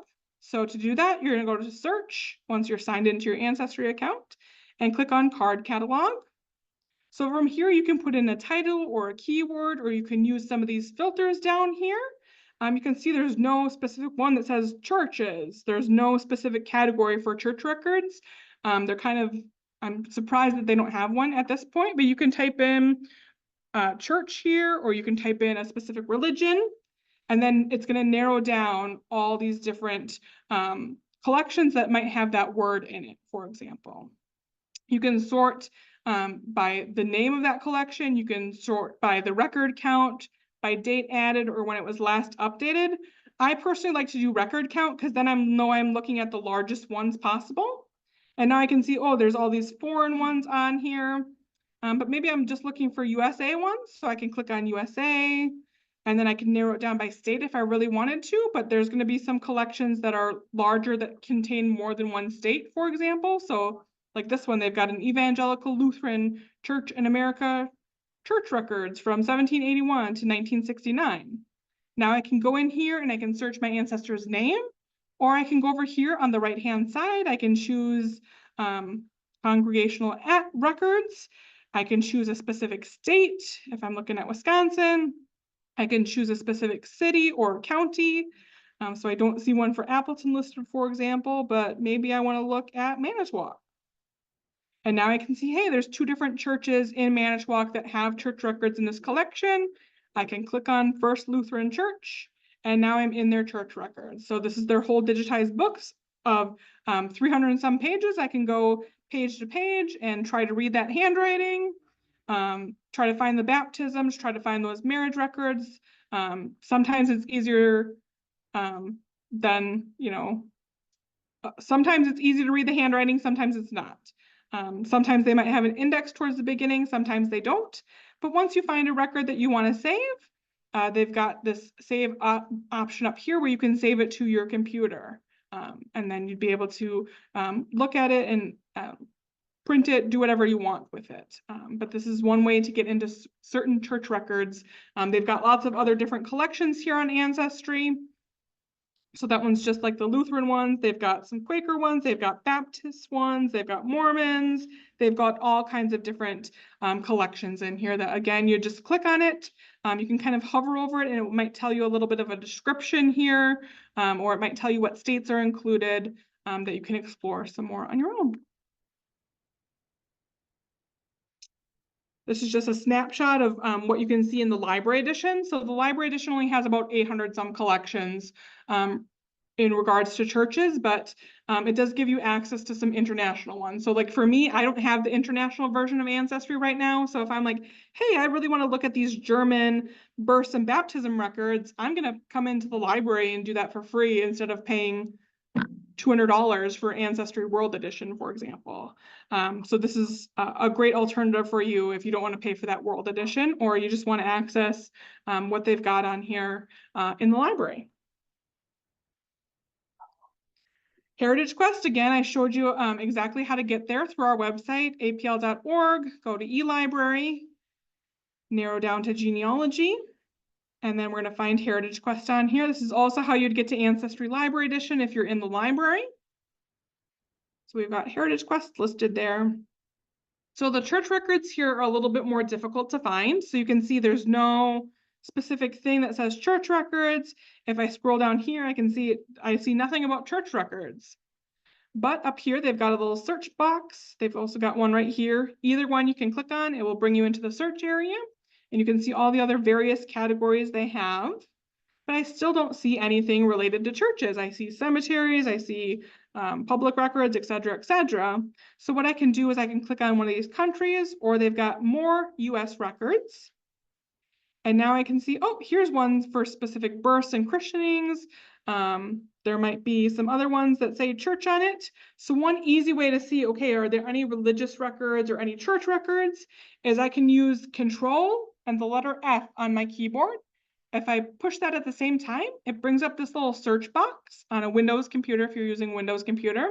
And then I can type in here, I can click and type in church, and now it shows me, oh, there's a collection on the Diocese of Toledo, Ohio for Catholic parish records from a certain time period. Well, maybe that's the one thing I'm looking for, or I can type in any keyword or any name in there that I want to. If I click on the arrow, it's going to bring me to the next little instance of that search term that I put in there, and now I can see where it is on that page. So that's another easy way to get in there, and then again, you would just click on it and be brought into that collection where you can search or browse through all the different things. So again, you could select whatever things you want to over here to be brought into whatever. Sometimes it's really helpful where they actually have it broken down by different years or different indexes. So you can see this one has baptisms broken down by certain years. They've got marriages broken down by certain years. So it's a little easier to find where in those hundreds of pages you're looking if you're looking for a marriage record, for example.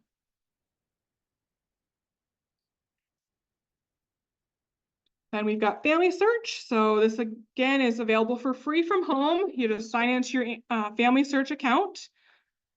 If you don't have one, you can create a free one completely for free and sign in. So we're going to go up to search and click on records. So from here, you can either type in your ancestor's name and see what records pop up. Or what I like to do is I like to go to this find a collection. So if I know I'm looking for baptisms, I can type in baptism. And now I can see all these different results for baptisms for the different states or the different countries. And then I click on whatever one I want to search in. And now I can search in that specific one. If I know I'm looking for my German ancestor in this specific time period, I can do that. Another area that you're going to want to search is the images area. So if you go back to search and click on images, this is an area of the site where it's not indexed. So if I type in my ancestor's name or I try to go to one of those collections, I'm not going to get an actual page result with my ancestor's name on it because nobody has typed up every word on this page for me to be able to find it. So what I do from here is you want to search by the specific place that you're looking for. So maybe it's a state or maybe it's a country that you want to search for. So if I type Illinois, right? And then I click on search. And now you can see there's all these different collections. There's 62,000 results of things that haven't been indexed yet. But I don't want to look through all these 62,000 results. So what I want to do is if I click on life event, you can see there's an option that says religious. And now I can see there's baptisms, communions, confirmations, first communion, parish records, all this kind of stuff. If I want to look at all of them, I just click update. And now it's going to narrow out all those non-religious ones and then give me these 3,500 results. I can then narrow down by a specific county if I'm like, hey, I really want to look at Cook County. And now you can see, oh, here's some religious history. Here's some parish records for St. Jerome Parish. I can see other things in here. St. Jerome Catholic Church. I can see all the different records that they would have in here, the different dates they might have in here. And then once I find one that I'm like, hey, my ancestor might be in it, I would just click on it and it's going to bring me into the images for that specific book. And now I can go page to page and see if I'm able to find those baptisms or those marriage records or whatever I'm looking for in here to see if I can find my ancestor. Once I do find them and I want to save that page, there's a little button right here where I can download that page and save it for later. You can see they've even sometimes got pictures in here or histories of the church. You can find all kinds of different great things in here on Family Search. Then one other really great place to check is going to be the card catalog. So just like Ancestry has a catalog, Family Search does as well. So again, you would search by a specific place. So you could search by a specific county, for example, or you could just type in the state or the country, whatever you want to type in, and click search. And then you're going to see all these various categories of records. So I'm going to scroll down until I see, oh, here's one for church records. I can see there's 35 collections of church records just in Wisconsin alone. I can see the specific church names if I wanted to search in them, and I can click on it and then see. As long as it's got this little camera icon, that means I can click into it and browse through all these records then, and then see if I can find my ancestor. Does that make sense? Any questions so far about using those sites? Can you print off copies of church certificates from Ancestry? Yes, you can. Anything you find on Ancestry or Family Search or Heritage Quest, you can save it and then print it from there.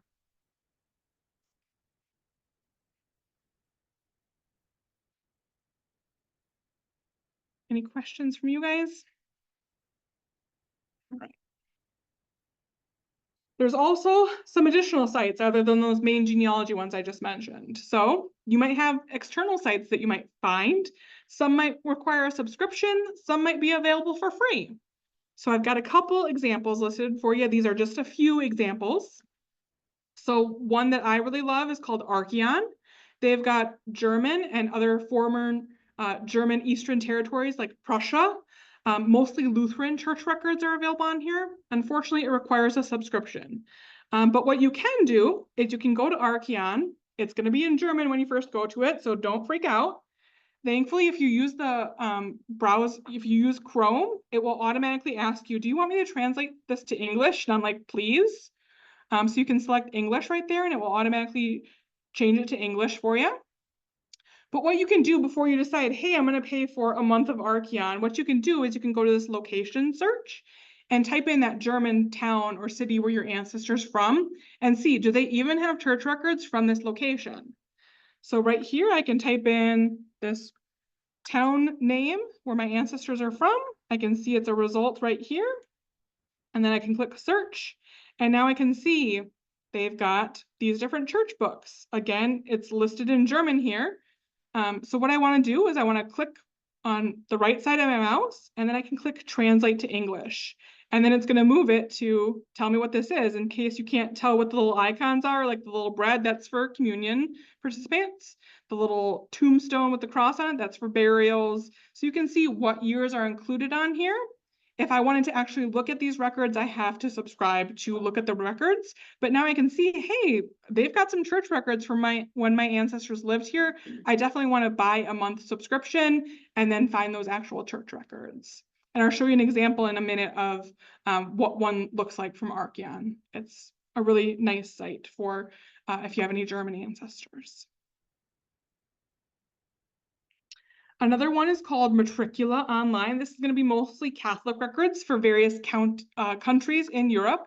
It is completely free though, so it's a good site to start with if you've got Catholic ancestors, especially in Europe. So there's a couple different options up here. Fonts and map is kind of like the same thing, I think, where it shows you like a little map and then it's got the different countries listed out.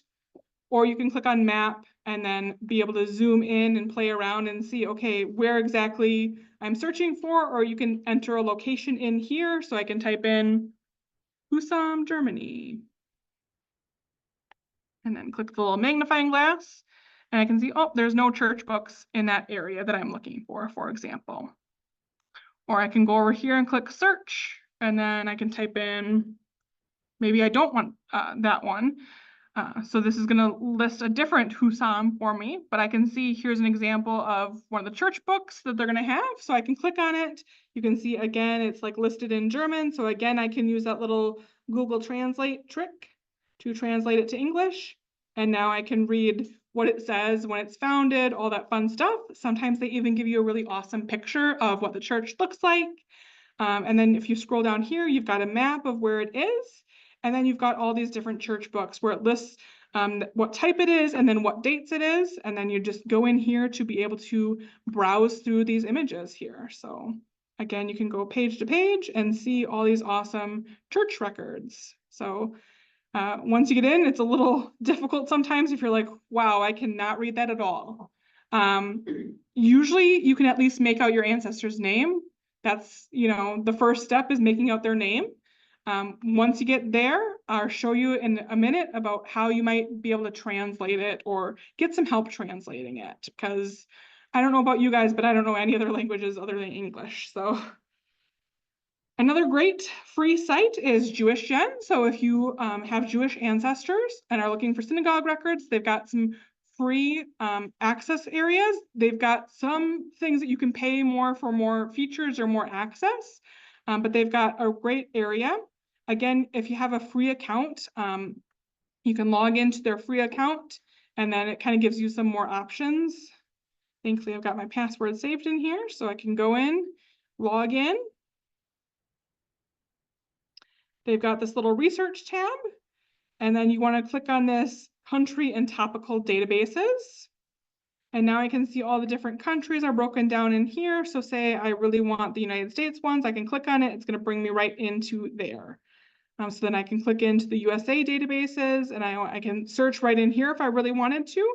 But you do have to have a paid membership if you want to search more in advance, as you can see. Otherwise, they've got a couple different databases down here. So again, I could use that Control F thing that I did, and I can type in synagogue. And now I can see, oh, here's one, or I can type in rabbi. And now I can see all these different rabbi registrations or marriages from this rabbi, marriages from that rabbi. And maybe this is, one that I want to look in, and then I can go and search within that database as well. So sometimes it lets you search in the database. Sometimes, I know there was one that I could search in. Sometimes you might have to have a more in-depth subscription. So this one I think was one I could search in.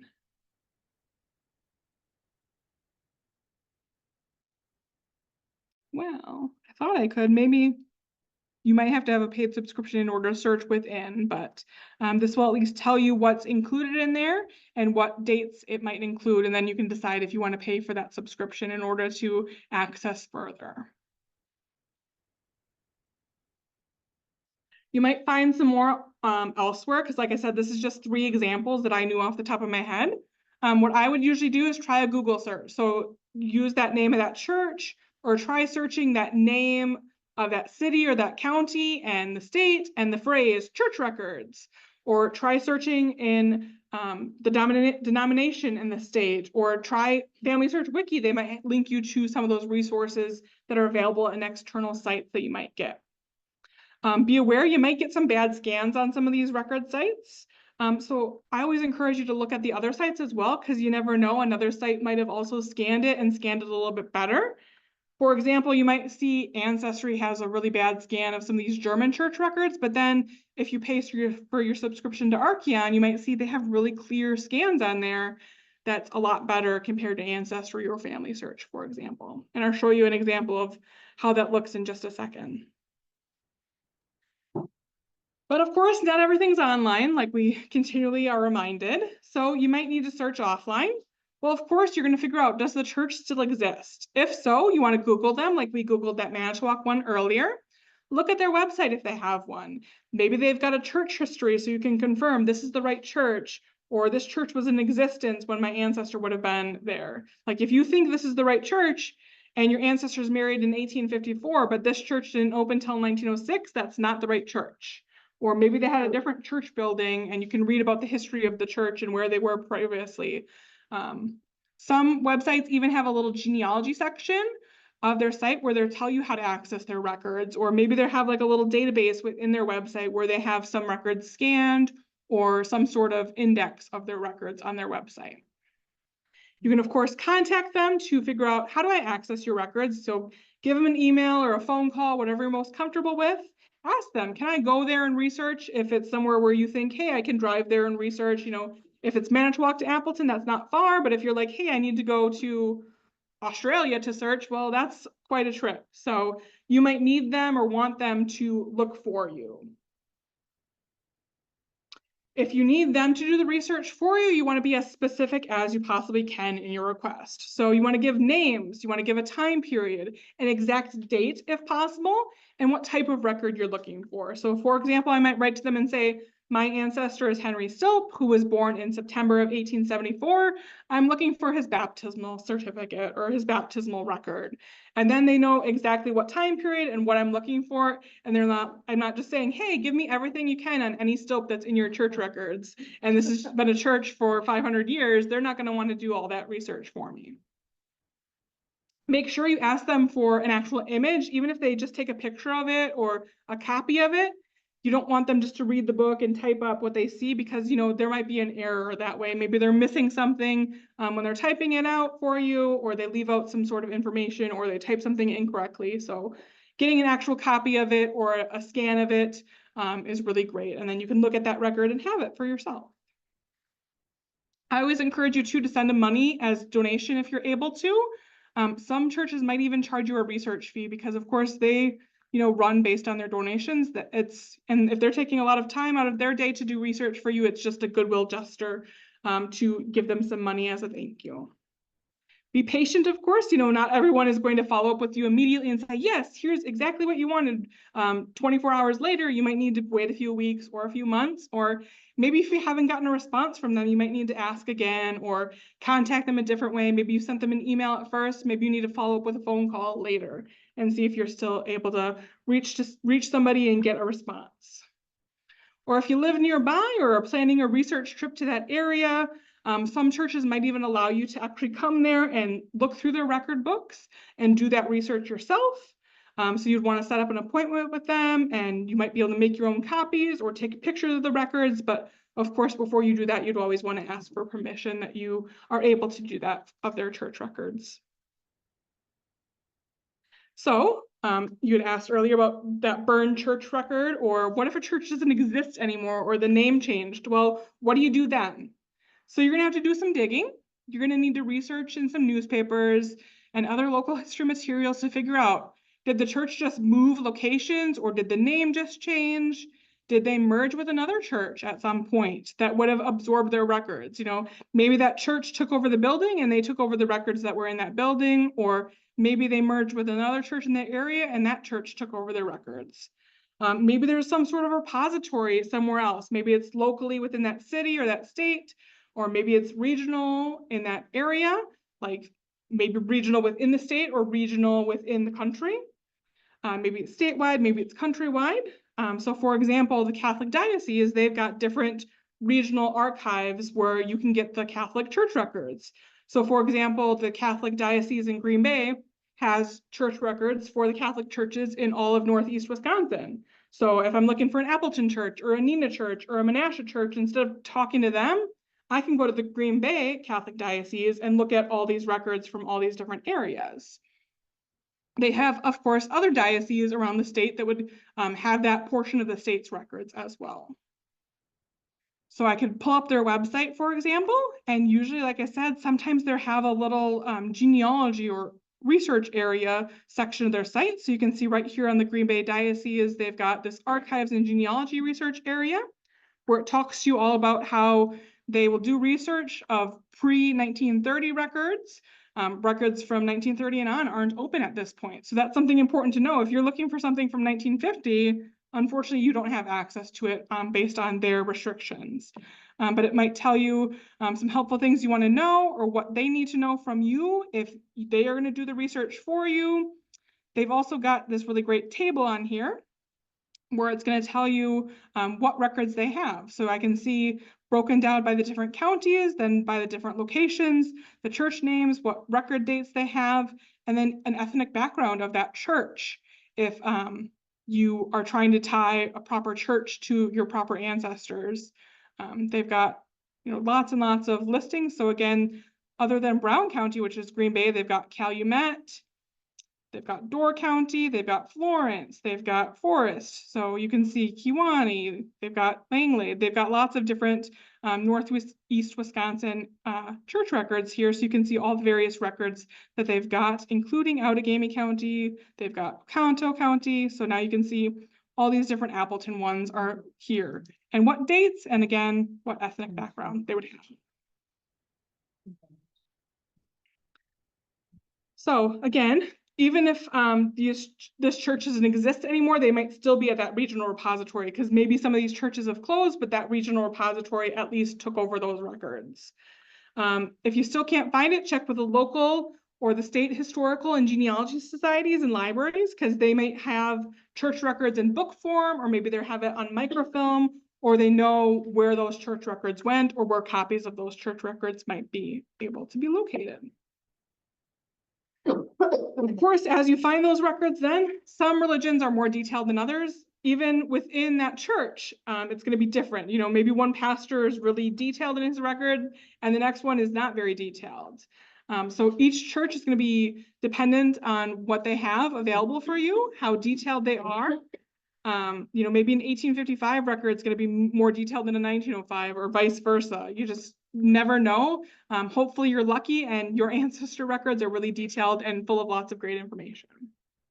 But what record types you're going to find within these church records is also going to vary depending on the religion. So for example, if you're looking at Quakers, you should know they don't believe in baptism. So you're not going to find baptism records if you're looking at Quakers, whereas for other religions who believe in baptism, you'll be able to find baptism records, hopefully through those churches.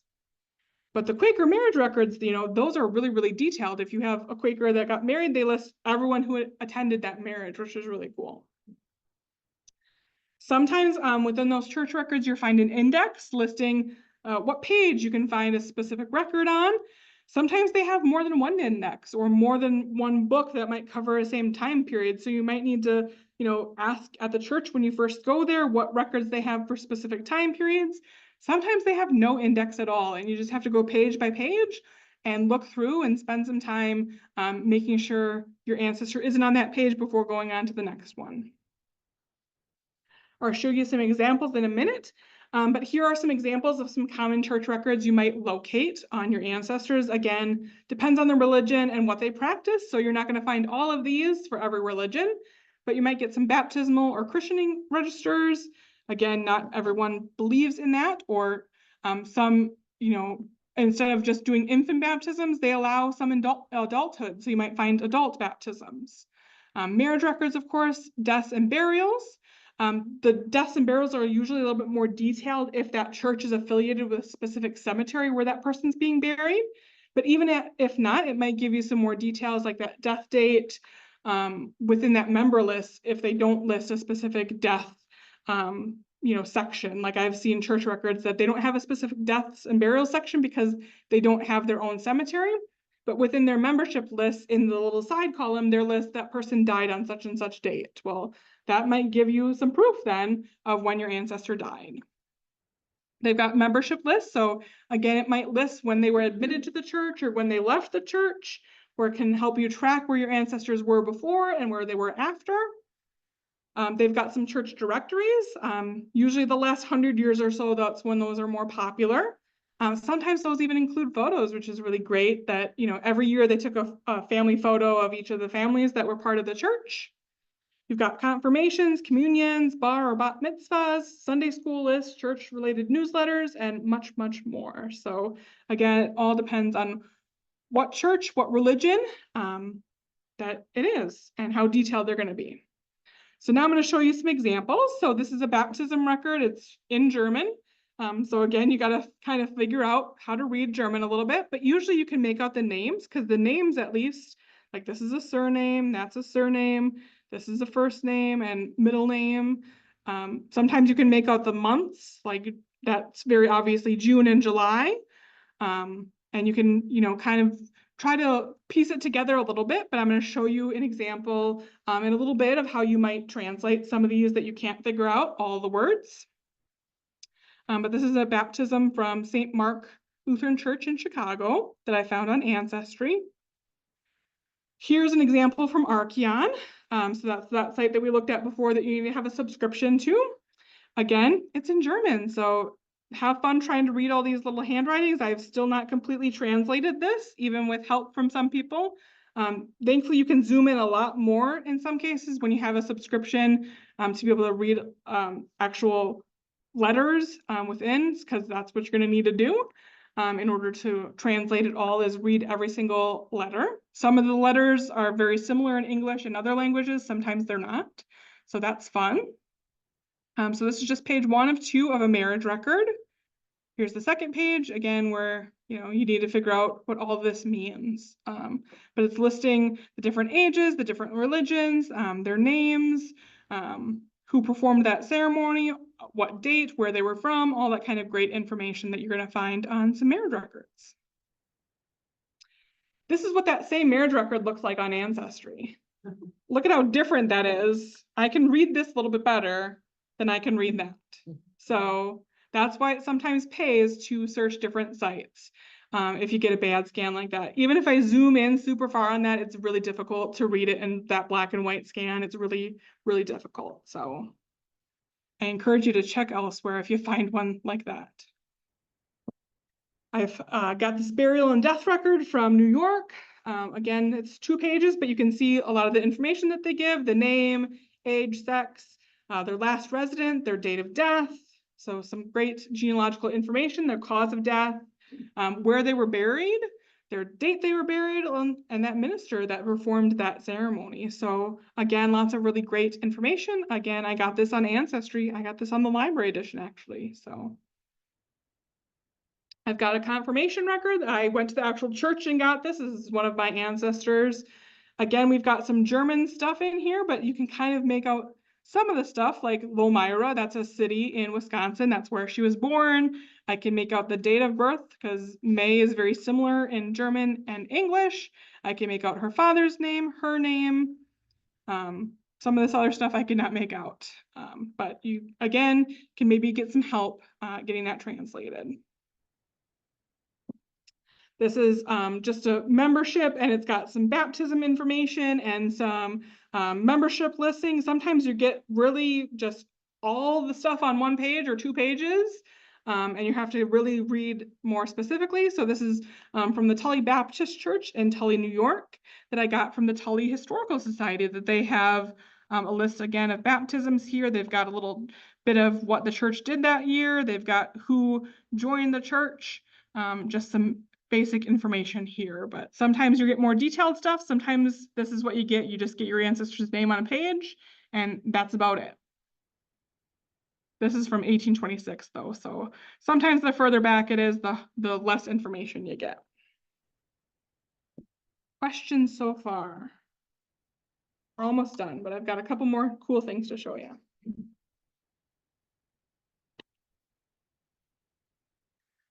Questions on the computer here? Someone says, I use Matricula all the time. It's fantastic. Firefox allows you to take a full page screenshot of records. So right click to the side of the page and choose full page or just visible screen. Someone said there are Facebook groups you can join that will help you with translations. Yes. There's also a series of videos on Family Search that can help you how to read church records.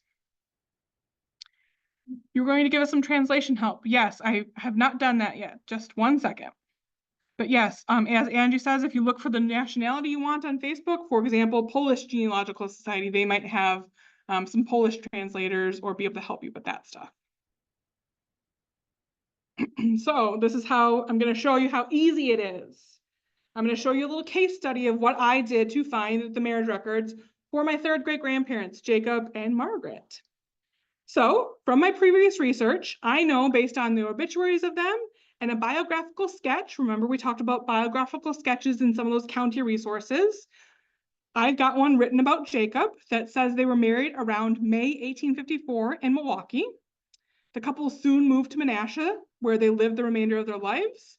I obviously already checked the pre-1907 Wisconsin Vital Records Index to see, does a marriage record actually exist in the vital records? There was not one. So my only hope is a church record. So I want to find a church record. Just quickly, I want to show you, like I mentioned, the little biographies. Here's the little biography I've got on my ancestor. It's a whole awesome paragraph talking about where he was born, who he's the son of, when he attended schools, how he came to the United States, who his wife was, his kids are, all this kind of great stuff in here. It says they're members of the Catholic Church. It says they were married in Milwaukee in May of 1854. All this kind of great data I can use as clues. Unfortunately, it doesn't have a picture. I'm still searching for a picture of them. But I have no clue what church they attended in Milwaukee. Let's pretend I didn't read that part that says he was a member of the Catholic Church. But even if I knew that, I don't know all the Catholic churches in Milwaukee. My knowledge of Milwaukee is how to get to the airport and how to get to Portillo's. I know nothing about the churches. So what do? I'm going to pull out my research that I've done up until this point, and I'm going to look for clues to try to figure out what religion are they, what church they attended in Milwaukee that they would have been married in. So one of the first things I'm gonna do is I'm gonna go to find a grave, which we looked at a little bit earlier when we looked at that cemetery in 12 Corners. I'm gonna pop in his name and see where is he buried. I'm gonna guess and say, oh, he's buried in Menasha, or I know already from my previous research, I know he's buried in Menasha. So I can put in that location to narrow it down. Now I can see he's buried in St. Mary's Cemetery. If I click on this, I've got some more information. Again, on family search or on find a grave, this is all somebody putting this information on here. So kind of take it with a grain of salt because somebody put this information on here. Might not be 100% true, but I can see he's buried at a specific cemetery. I've got some cool photos as well. What I do when I find the cemetery is if you click on it, like we did with that 12 Corners, you can see some information here. So it says St. Mary's Cemetery. If I didn't know that this is a Catholic cemetery at first, what I could do over here is I could give them a call. They've got their phone number listed here, or they've got their website. So I can click on their website. I can scroll through and figure out, oh, yep, this is actually a Catholic church, and this is affiliated with the cemetery. So now I know I'm looking for a Catholic church. But I'm looking in Milwaukee. Again, my knowledge of Milwaukee, I have no clue about the Catholic churches. So what do? I go to Google and I search Catholic churches in Milwaukee in Ward 2 in 1854, because I know from the 1850 census that Jacob is living unmarried in Ward 2 of the city. I have no clue where Ward 2 is. I don't have an actual address for him at this point, but I'm going to go to Google and I'm going to type that in. So I'm going to type in Catholic churches, Ward 2, 1854. And then I can see one of these first results, it says parish list, Milwaukee County. So I'm going to pull it up and say, oh, what is this? Oh, look at it. It's kind of similar to what we looked at the Green Bay Diocese, where it lists the different cities, the different parish names, when they were founded, what ethnicity, what years their records include, what their address is, some different notes and stuff. So I'm going to use this list to really help me. But this is a really long list. It's 7 pages long. So what do? From that information, I look at what churches are primarily German, because my ancestor, Jacob, is from Germany, so is his wife. What records are going to be in existence for any of these German churches that would include an 1854 marriage? So from that list of all those 7 pages, I've got 5 churches now. Got Holy Trinity, St. Peter, Old St. Mary, St. Matthias, and Old Blessed Sacrament. So from here, I could do some further research, see if I can find a city directory, figure out where Jacob was living, use those plat maps, all those other things that I showed you earlier. But instead, I'm like, hey, I'm just going to jump to family search and see what's digitized, see if any of these 5 cemeteries or churches are digitized, and if I can find any records for any of these churches. So I'm going to go to family search. I'm going to go to the card catalog, and I'm going to pull up Milwaukee. So you can do it, Milwaukee. I know it's in the city of Milwaukee, so you want to put the county and the city in there. You can see that's this result right here. It's lists the city, the county, state, country. I'm going to click on search, and I can see they've got 147 church record results. Oh man. Well, now I can do that Control F, and I can type in that St. Peter. All right, so I can see St. Peter, and look at, they've got records, but it's only until 1853. Well, that's a bummer. That's not going to help me. What's my next church? Holy Trinity. Oh, I gotta get rid of some of this stuff here. Holy Trinity is my next one. So I could do Holy Trinity. Okay, I can see they've got 1850 to 1920. I'm going to save you some suspense and some time and tell you I didn't find them there. My next one's Old St. Mary's. So I've got one right here. It says St. Mary's. It's got 1857 or 1847 to 1920. That sounds promising. So let me go and look. I can click on it and I can see, okay, they've got baptisms. They've got baptisms. They've got marriage. They've got an index here for 1847 to 1880. They've got marriages from 1847 to 1880. So I'm going to click into it and I'm going to look for that index and see if I can find them. And then I'm going to look through and see if I can find them. I'm going to save you guys some time and tell you I found them. On page 521. You look in that whole thing? No, because they had an index at the beginning, thankfully. But I'm going to save you some time and tell you on the index it told me what specific page. And then they are here somewhere. And it's really fun to try to find them again when it's such an awesome, right here they are. So right here is their marriage records. You can see Jacob Stilp, Margaretha, right there. So now I've got to figure out, what does all this mean? I mean, I can see M-A-I. I know that's May, 1854. All right, awesome. So now what am I going to do? It's in Latin. You might be surprised to find, even though they were German, it's in Latin because Catholic churches, they love to use Latin. I don't know any Latin. I don't even know any German. Thankfully, I'm a member of this Facebook group called Genealogical Translations. So I fill out a little request on their page and I post that photo and I post a link to that actual record and I say, please, please help me, everybody. An hour later, I have a translation. It's a rough translation because she says the quill is really thick, so it's really difficult to even pick out each of the letters. But she's got it here that says May 18, May 1854, I joined in matrimony, Jacob Stilp, 29 years born, son of Petrus or Peter Stilp and Barbara. And she couldn't make out the maiden name. Thankfully, I already know the maiden name. She couldn't make out what location they were from, but thankfully I already know that. With his bride, how old she is, who she's the daughter of, where they're from, and then the witnesses. That's what that record said if you couldn't make it out, and neither could I. So I did all this in my pajamas, completely from home, completely for free within an hour. I did this 2 weeks ago, guys. I'm not kidding. So it really can be that simple. If you use some of the clues that you have from your research, some of the tools I showed you today, and if the records are already digitized and available online, it's that simple. Of course, if they aren't online, it makes it a little bit more difficult because you're kind of at the mercy of that church responding to you to research for you or letting you come to conduct that research. Like if I had to drive all the way to Milwaukee, that'd take me a while to get that done. Sometimes it could take days or weeks for them to get back to you, or you could still be waiting for a response years later, like I'm still waiting for a response from a Staten Island church for a marriage record where I know my ancestors were married for sure. And it's been years of me every now and then reaching out and trying to get a response and still haven't. So sometimes it's just like that, unfortunately. I've got a couple other additional resources just to share with you quick before we wrap up. You might find some books. So they've got some transcriptions of marriage records, like this one, Early Church Records of Delaware County in Pennsylvania. But you always want to try to follow up and get an original record. Of course, these books are going to link you to what church and what page you can find it in. But you want to find that actual record if it exists, because again, transcription errors can happen all the time. You want to be able to look at that actual copy of the record. You can find church histories in book form as well that could help you learn more about the church, which is especially helpful if your ancestor was maybe a founding member or very involved in the church. You can learn a lot more, or they might include photos so you can see what the church looked like, or again, they might have photos of the members in there.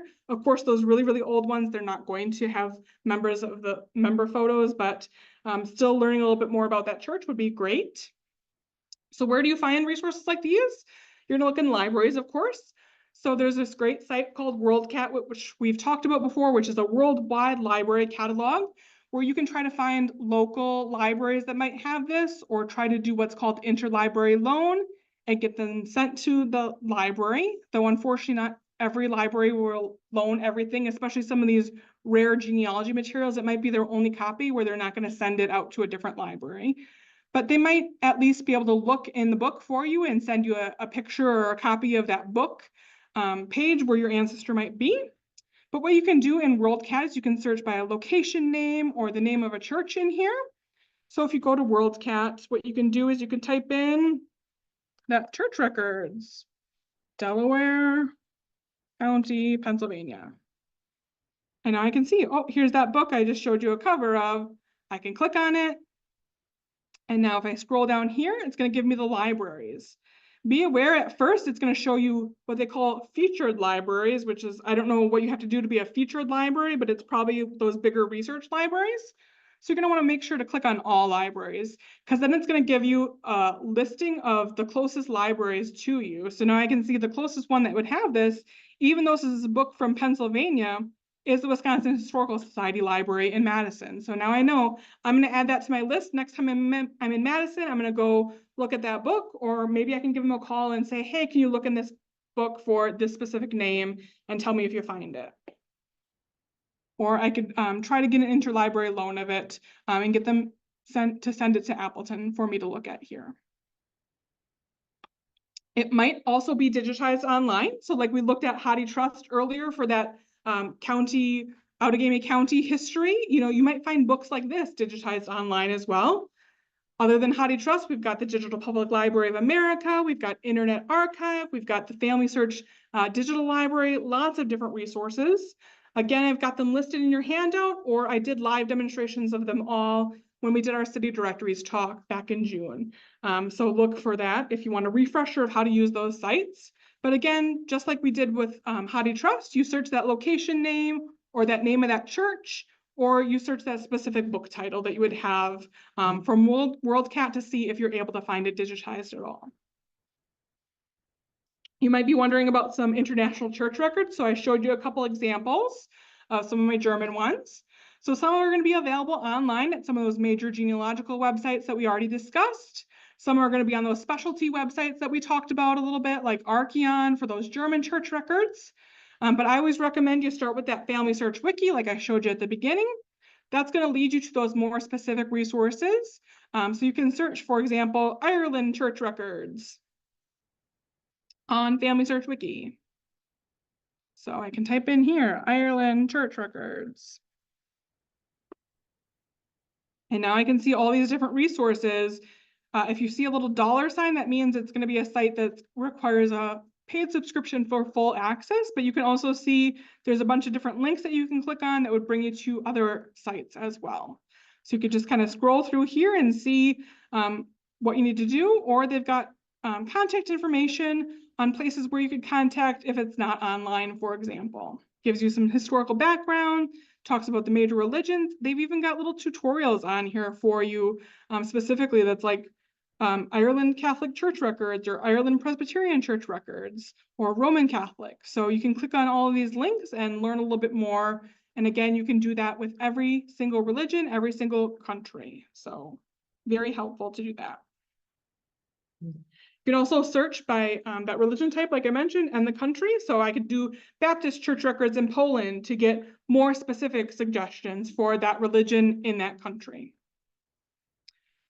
Again, that availability of records online, especially, is going to vary depending on that country, their privacy laws, how accessible they are, and of course, not everything's online. The wiki will also give you some just suggestions on those places that you can search offline for most countries. And even give you some sample request letters in another language sometimes. So for example, that Poland one I was just talking about, you can see right here, there's a spot, how to write the letter. It says, write your request in Polish whenever possible. Information about how to write to local parishes in Poland is given in the Poland letter writing guide. Well, I don't know Polish at all, so I'm going to use that if I'm trying to request any Polish church records then. And it's going to give you an exact thing that you can copy and paste and then add in your information, again, giving that specific name of that person, that date, and that record type that you're looking for. Like we just saw a few minutes ago, don't be surprised if those church records are in a different language other than the language your ancestor spoke. Even in the US records, I found a lot of German records, for example, even if it was a US church. Again, many old Catholic churches, their records are in Latin, so you got to learn that stuff. Or there's lots of places to help you. Like we looked at, we've got Google Translate where you can do a rough translation. So if you can make out the letters, you can type in and see, okay, what does this word mean? And I can type in, it says, oh, that means baptize. Okay, now I know what it is. Or you can type in that whole sentence in there and it will give you kind of a rough translation. It'll automatically kind of detect what language you're trying to do, or if it doesn't, or it picks a different language, you can click on this little arrow and see all the different languages it's got, and then translate it.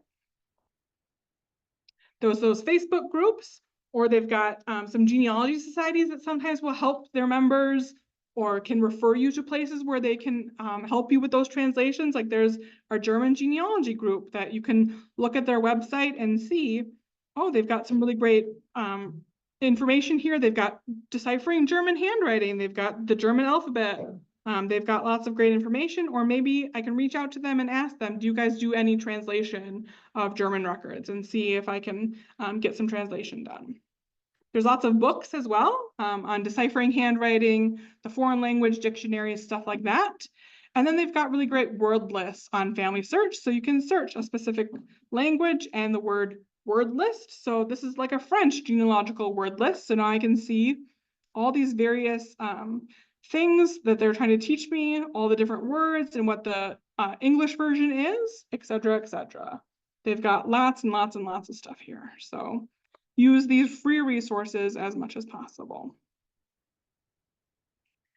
Just quickly, I've got a couple other things to show you. One is archive grid. So like I mentioned earlier, sometimes maybe that pastor had an extra copy of those records that he kept. And then maybe after he left the church, maybe he moved to Colorado and kept those records with him, and they never made it back to the Wisconsin church where he started at.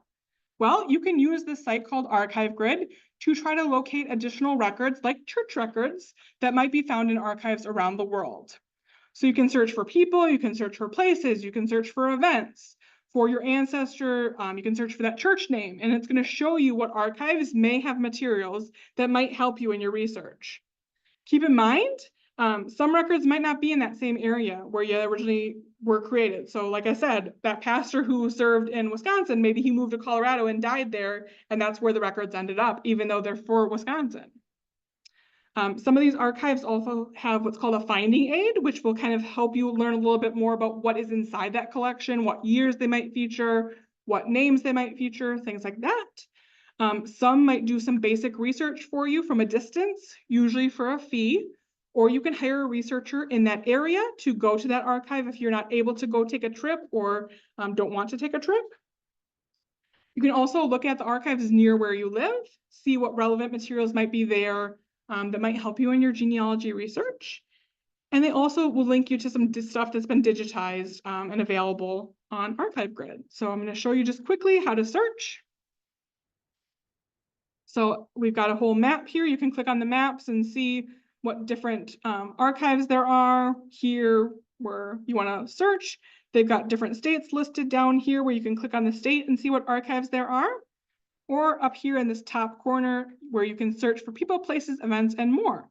So for example, I could type in that Tully Baptist Church that I know my ancestors were a member of, and I can click search, and now I can see, oh, there's some First Baptist Church of Tully records available at Cornell University. So I can click on this to see where Cornell is. I can plan a little research trip. I can see they've got a microfilm roll from these years, and this is what it contains on that microfilm roll. So if I want to, I could contact them, or I can say, hey, I'm going to plan a cool trip to New York to go research these records. If I go back to the results, you can see sometimes, again, they've got a finding aid. So if you see a little finding aid, you can click on it.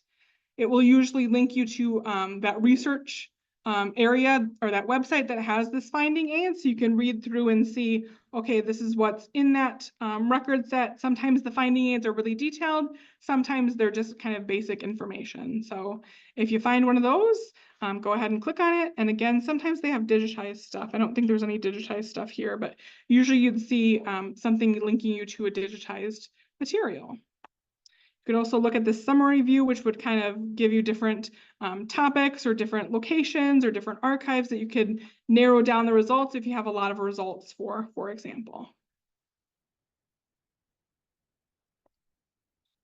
And then I also wanted to show you the Library of Congress also has really great photos. So for example, if I wanted to find a photo of that old St. Mary Church in Milwaukee, I could type that in to the Library of Congress, type in that church name, type in that location, and click search. So if you're looking to see what that church looked like, maybe what time period that your ancestor would have attended, you can see they've got different photos on here. You can click in, and now I can view the photos. Sometimes they're exterior, sometimes they're interior, sometimes it's both. So now I can see this beautiful church and what it looked like, and even the inside of what it looked like. So lots of really cool things that you can find on there as well. Again, I wanted to mention this book. I mentioned it a couple times throughout our talk today, but this is a really great book. We have a copy of it at the library that you can check out. It will dive deeper into each individual religion and give you more specific resources for each individual religion, and tell you a lot more than what I can cover in these hour and a half, 2 hours today. So definitely check it out at the library. It's a couple years old, but it's got some great resources for the major Christian denominations before 1900. There's also a great video if you'd prefer a video instead of a book. One of the authors did a presentation in 2019. There's a link to it in your handout that she presented at the Library of Congress, kind of a little brief snapshot of some how to use these church records and what resources there are available. There's also a great upcoming webinar through Legacy Family Tree webinars. So this is completely free to register, and they give you access to the recording for about a week if you can't attend live. So this is happening on Friday, September 27th at 9:15 Central. This is with Melissa Barker. We've hosted her a few times through the library, and she is awesome. She is so knowledgeable all about archives and how to learn more about researching church records that might be available in archives. Like I showed you a little bit on Archive Grid. She's going to go a lot more in depth and give you a lot of great resources as well. If you're looking for a little bit more information on Appleton specific churches, the Appleton Historical Society has some great videos I've got linked for you in your handout. One on the history and role of religion in Appleton, one on the history of Jewish congregations and synagogues in Appleton, and then one all about the history of First United Methodist Church of Appleton. Again, that you can just go on their YouTube channel or their website and watch it right there and learn a little bit more about those resources. That's what I've got for you today. Our next session is going to be Tuesday, September 24th, 1 o'clock here. We're going to be talking about court records, but not probate records. Probate records is its own animal in October. In the meantime, if you have some Swedish ancestors, you want to join our family or our Find Your Ancestors session, it's going to be on Zoom on Saturday, September 14th at 2 o'clock, where you can learn all about how they immigrated, why they immigrated specifically to the United States, specifically to Wisconsin, and then what resources there are available to research them in Sweden. So feel free to join us, or if you can't join us live, we are recording that session and we'll have it for a limited time for you. That's what I've got for you. So I'm happy to take any more questions.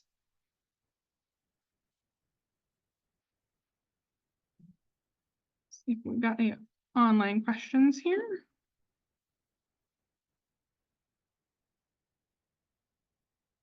So I've got the link to the handout here, if you need it again.